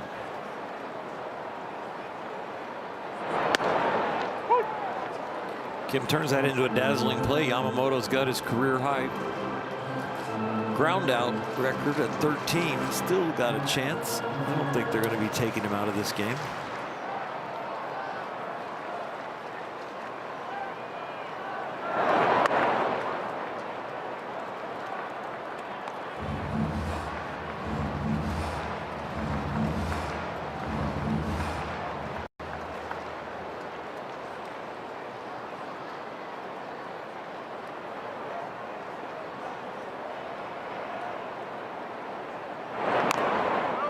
One and two.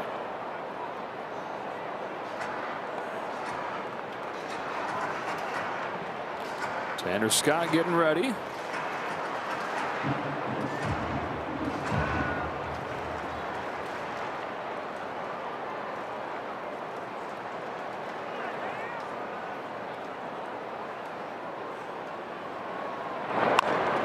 Chopper, Freddie Freeman takes it to the bag in 7 innings for Yamamoto.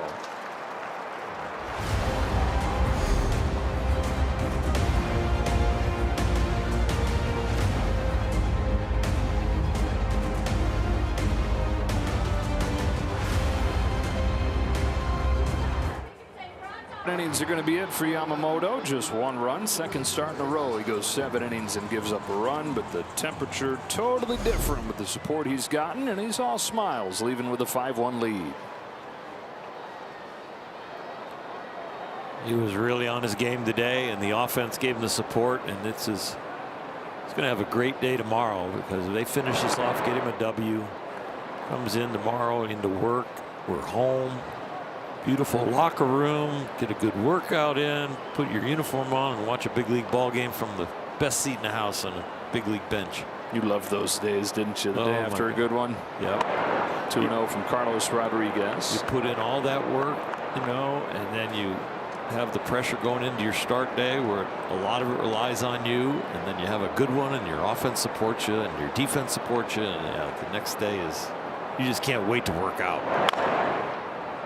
2-1 on Hernandez. Let's go down to Kirsten. Thanks, Joe. And the good news is with the conversation you guys are having about Yoshinobu and being able to rest in between starts is that he should have a full week off in between these next 2, because look at the rotation. Eric Lauer is going to be stepping in, creating, again, a 6-man rotation for the group. So Eric has to start on Tuesday right now. So we really shouldn't be seeing Yoshinobu until another week, guys. All right. Nice to get a little rest here as the calendar flips to June coming up here soon.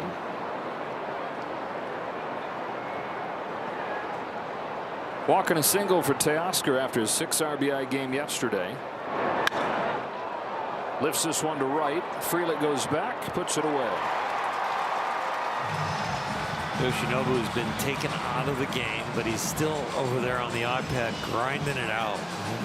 I'm sure he can not only look at videos of individual pitches and hole at bats, but he can look at his overall stats. And the stat he's going to be impressed with today is his splitter.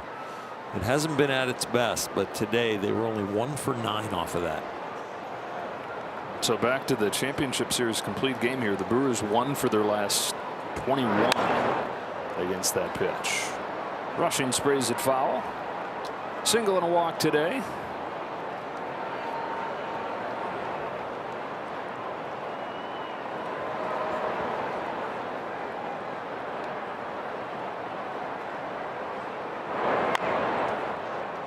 Back to Rodriguez. 2 out. Tanner Scott has taken a seat, and Will Klein has started to warm in the Dodger pen. So Tanner Scott would get enough for Bryce Terang if the inning would continue past the top of the order. But now that they're starting an inning fresh, you know, they move to Klein.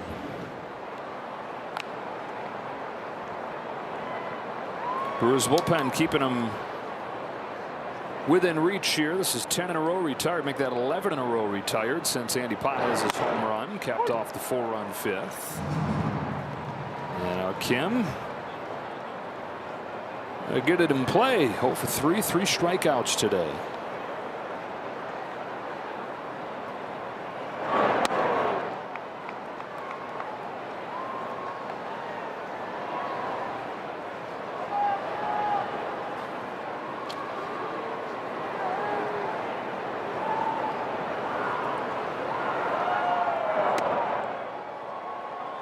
Carlos Rodriguez out of Nicaragua. 10th Major League appearance for him. Got to the big leagues late in 24 as a starter. Handful of games the last 2 years out of the pen. He went back and forth between here and the minors this year. Guy they started yesterday, Robert Gasser, they sent down after he had all those walks yesterday. Sent him down and called Rodriguez up.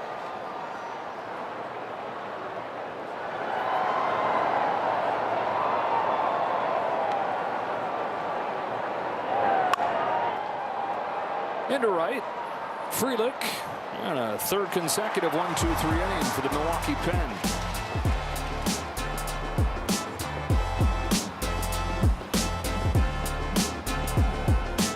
A franchise record 36 consecutive scoreless innings for the Dodger bullpen after they fired 4 more yesterday.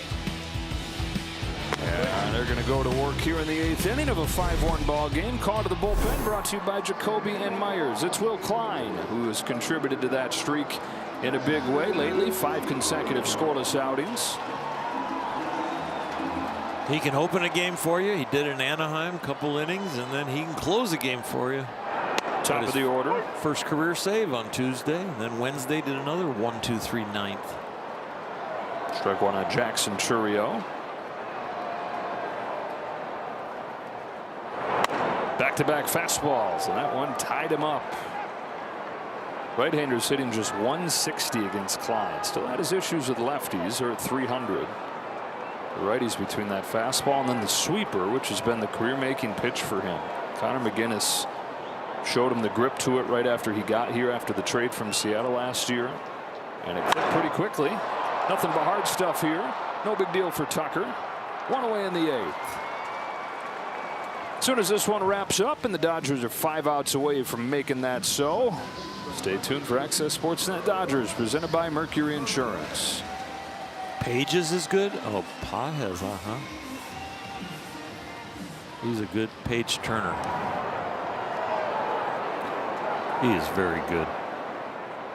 I love what you said earlier on one of his at-bats about Dave Roberts not worrying about him going into deep slumps.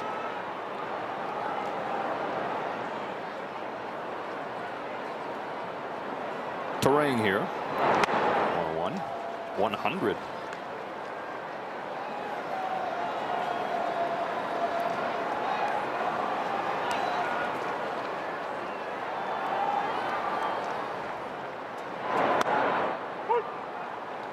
One and two. No challenges left for Milwaukee.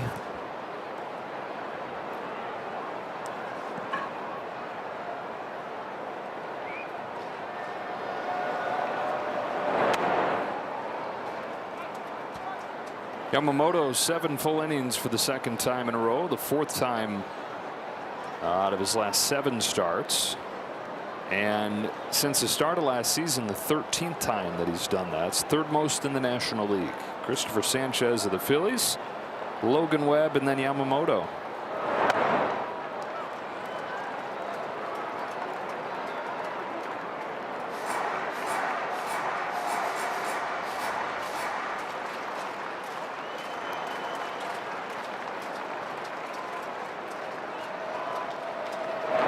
Got him with the high fastball.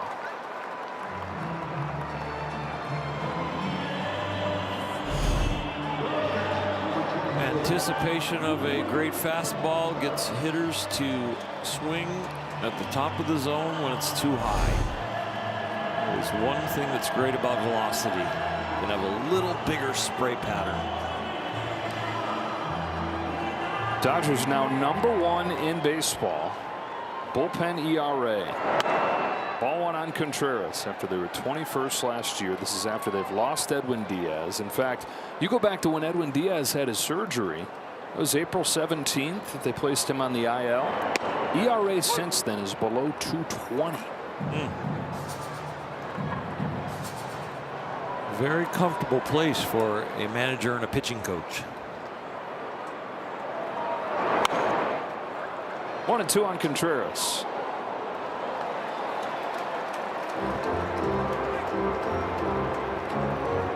The skipper can sit down and relax. Let Mark Pryor stand up and watch the pen work.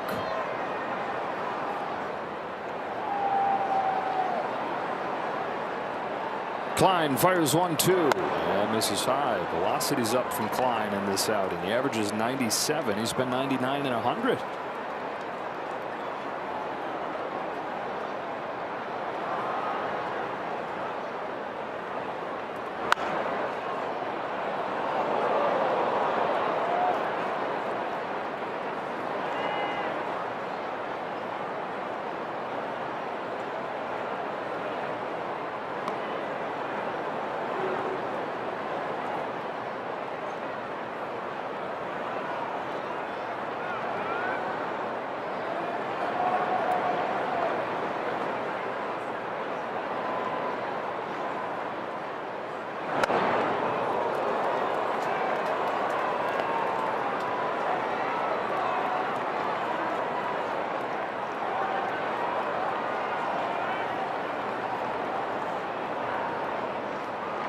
Here's the payoff to Contreras.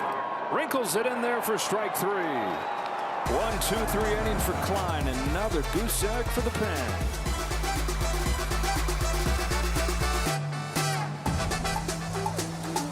Back-to-back world champion Dodger baseball on Sportsnet LA is brought to you by your Southern California Ford dealers.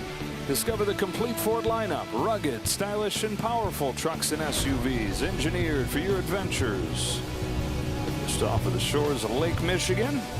5-1. Dodgers ahead of the Brewers on the strength of a 4-run 5th inning.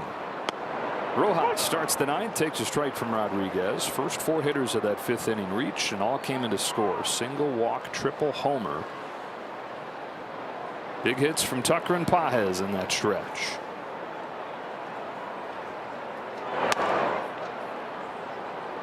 One on Rojas, who's 0 for 2. Dodgers fly home after this game. Start a series with the Rockies tomorrow night. 6:10 Memorial Day start time. Emmett Sheehan takes the ball against Kyle Freeland. Lauer on Tuesday in his Dodger debut, and then Ohtani on Wednesday. Tanner Scott started to loosen again. Bowers, Vaughn, and Mitchell do up. A couple lefties in there. Off balance and a pop into foul ground. Hamilton charges ahead for the first out.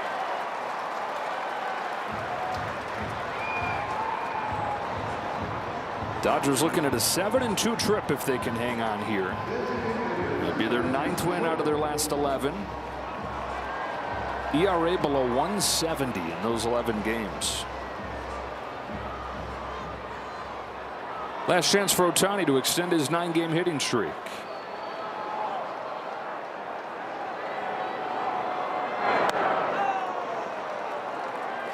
A lot of times on first pitches you'll see him cheat, and that's what that was about. He did. That wasn't him all of a sudden getting out of whack and chasing. That was a strategic, I am going to start early and hopefully get a strike.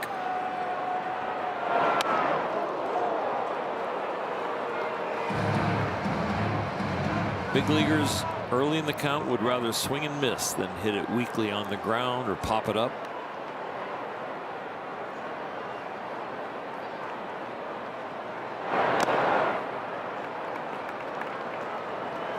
Not the same embarrassment at the big league level of swinging and missing that there is at the youth levels.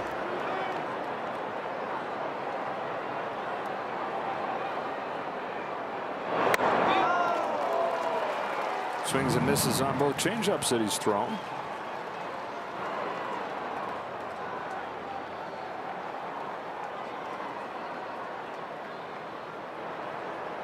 Used to be more of a stigma against swinging and missing, against strikeouts. Yeah.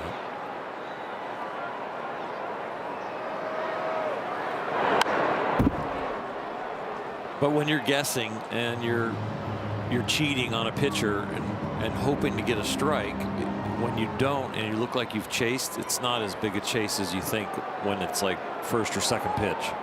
It's just a strategy to try and hit the ball hard.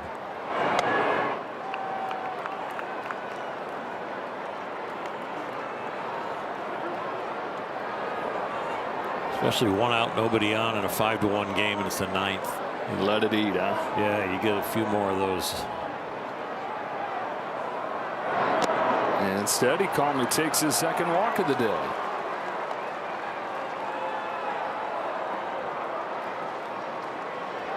They play a little bit more often than once a week here.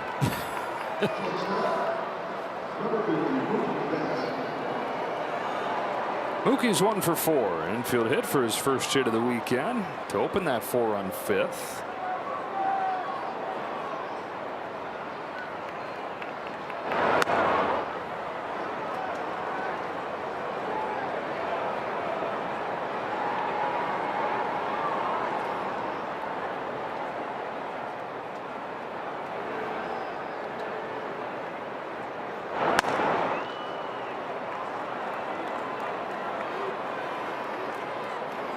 Mookie will be happy to get out of here. Even with the hit today.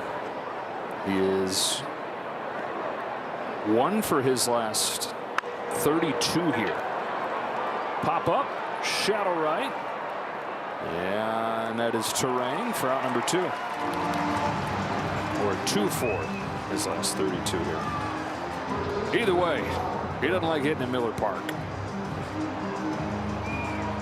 Freeman, after the 4 walks and a double yesterday, is 0 for 3 with 3 Ks and a walk today. That walk, like pretty much all the offense, came during that 4-run rally.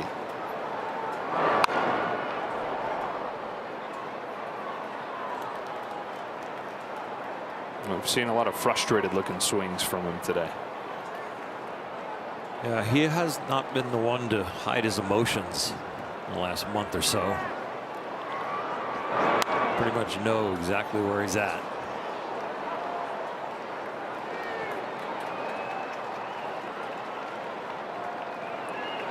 By the way, I just gave Miller some free advertising. This place was last Miller Park when it was GP and not PG. It's American Family Field. I was back with you. Yeah. Sorry to the folks at American Family and all the American families.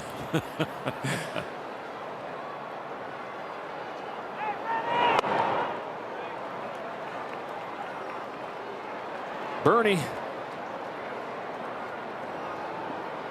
Surprised they got insurance on that house. Is that the Dave Vassay slide? Oh, yeah. We got that one right. Yeah. Vassay Memorial slide. Yeah. I think there's tape showing his body contortion still up there that Justin Turner put on the padding.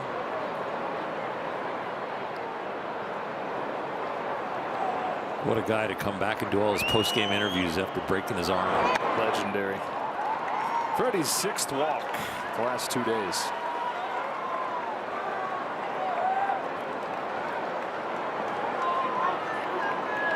Six more for the team today after the 11 yesterday. Tucker's the first Dodger to have a triple in back-to-back games since Gavin Lux did it 5 years ago.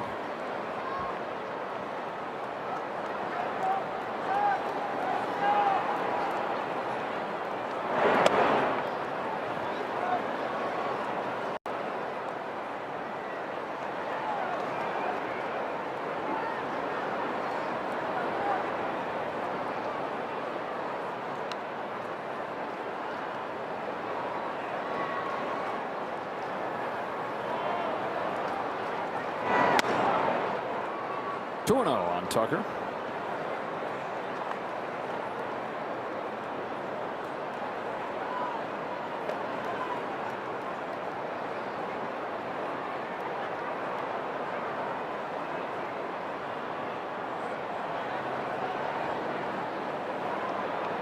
Two on, two out, top of the 9th. And Tucker sends a high drive down the line, but foul. Wow.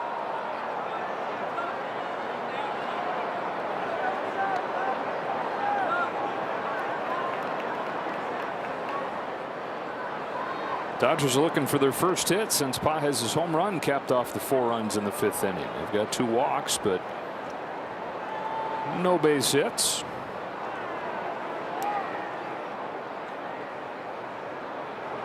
On a 2-1, Tucker lays off ball 3.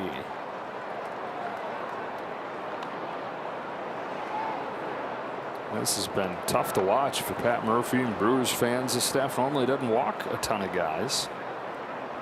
One of the 10 best strike throwing staffs in baseball. You might get one of those cheat swings right here.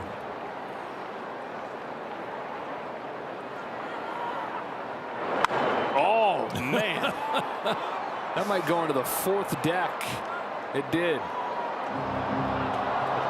Veteran catcher behind the plate, Contreras, throws a 3-1 breaking ball in a 5-1 game. He knows what's going on in Tucker's head.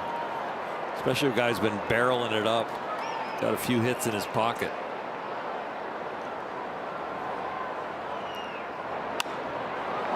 Puts this one in play, but weakly. And Freeland comes on to make the catch. On to the bottom of the 9th in Milwaukee.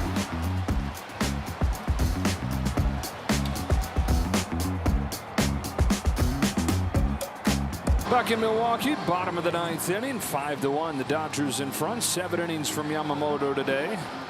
Scoreless 8th inning from the bullpen, and it's now 37 consecutive scoreless innings as Tanner Scott comes on to try and finish off the game and keep the streak going. He has been one of the hot hands, and they've all been hot hands, but he has now, with this game, the most appearances of anybody out of the Dodger bullpen.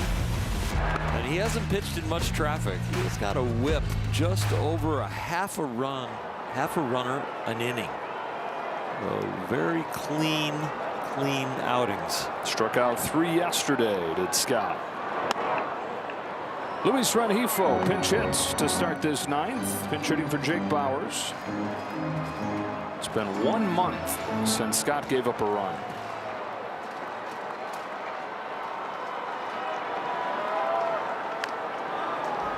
One ball, 1 strike.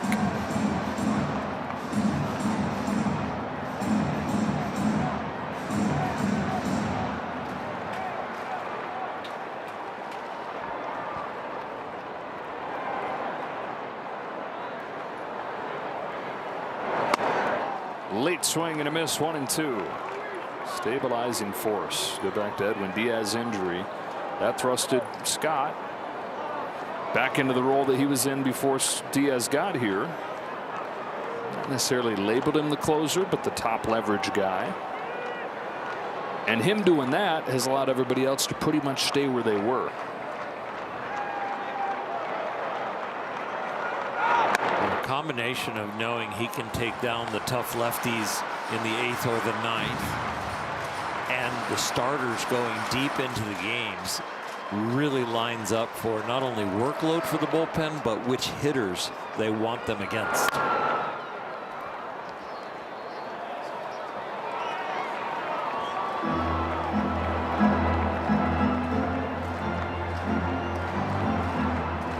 Vaughn and Mitchell to follow in this inning. 4, 5, and 6. We'll see though there's a pinch hitter for the lefty Mitchell.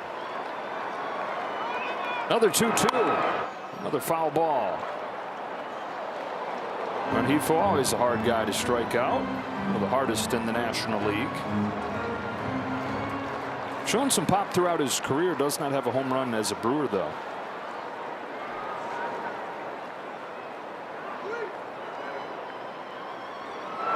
Got him with a back foot slider.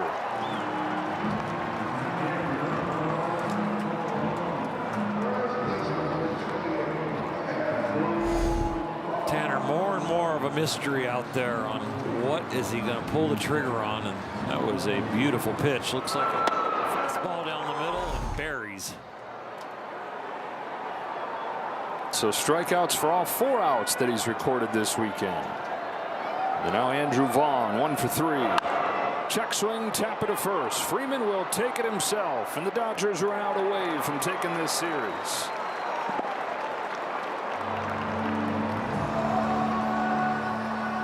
And instead of Mitchell, it'll be Blake Perkins to pinch hit. They sweep the Angels. They take 2 of 3 in a intense series in San Diego, and then they come here, lose the first game, but bounce back in a big way. 11-3 in game 2. And with that big 5th inning today, have been in command for most of this one.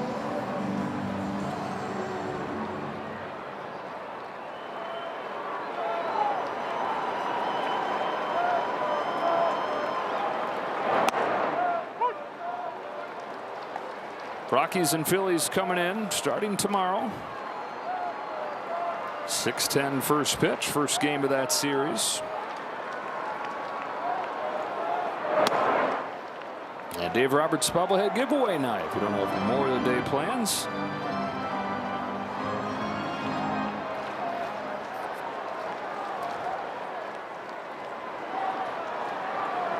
Here's Scott's 1-1 pitch to Perkins. Dodgers won't see the Brewers again until August. They come to Dodger Stadium.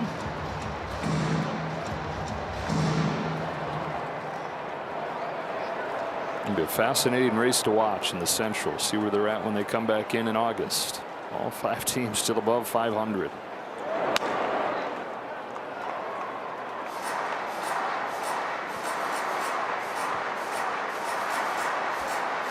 They'll play 4 when they get together again in LA.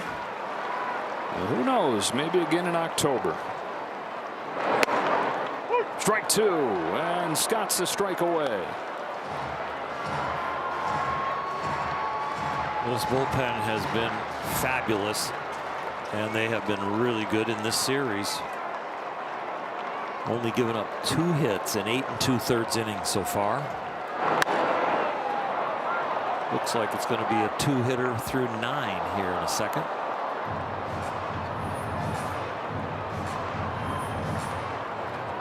If it keeps going, Gary Sanchez has a bat ready to hit for Sal Frelick. Scott saying, I'll see you in August. Here's his 3-2. Got him, and that's the ball game. And that's Jumbo Jacks. Boom goes the dynamite here on the last batter of the game. They get this 7 strikeout. They get a series win over the first place Brewers in a heck of a trip. 7-2. And you go back to the end of the previous homestand. The Dodgers have won 9 of their last 11. And during that time, 6 of those outings by the pitching staff give up 0 or 1. That will bring you a lot of W's. A lot of smiles to your manager, your pitching coach, and hopefully your fans too, as the Dodgers get ready to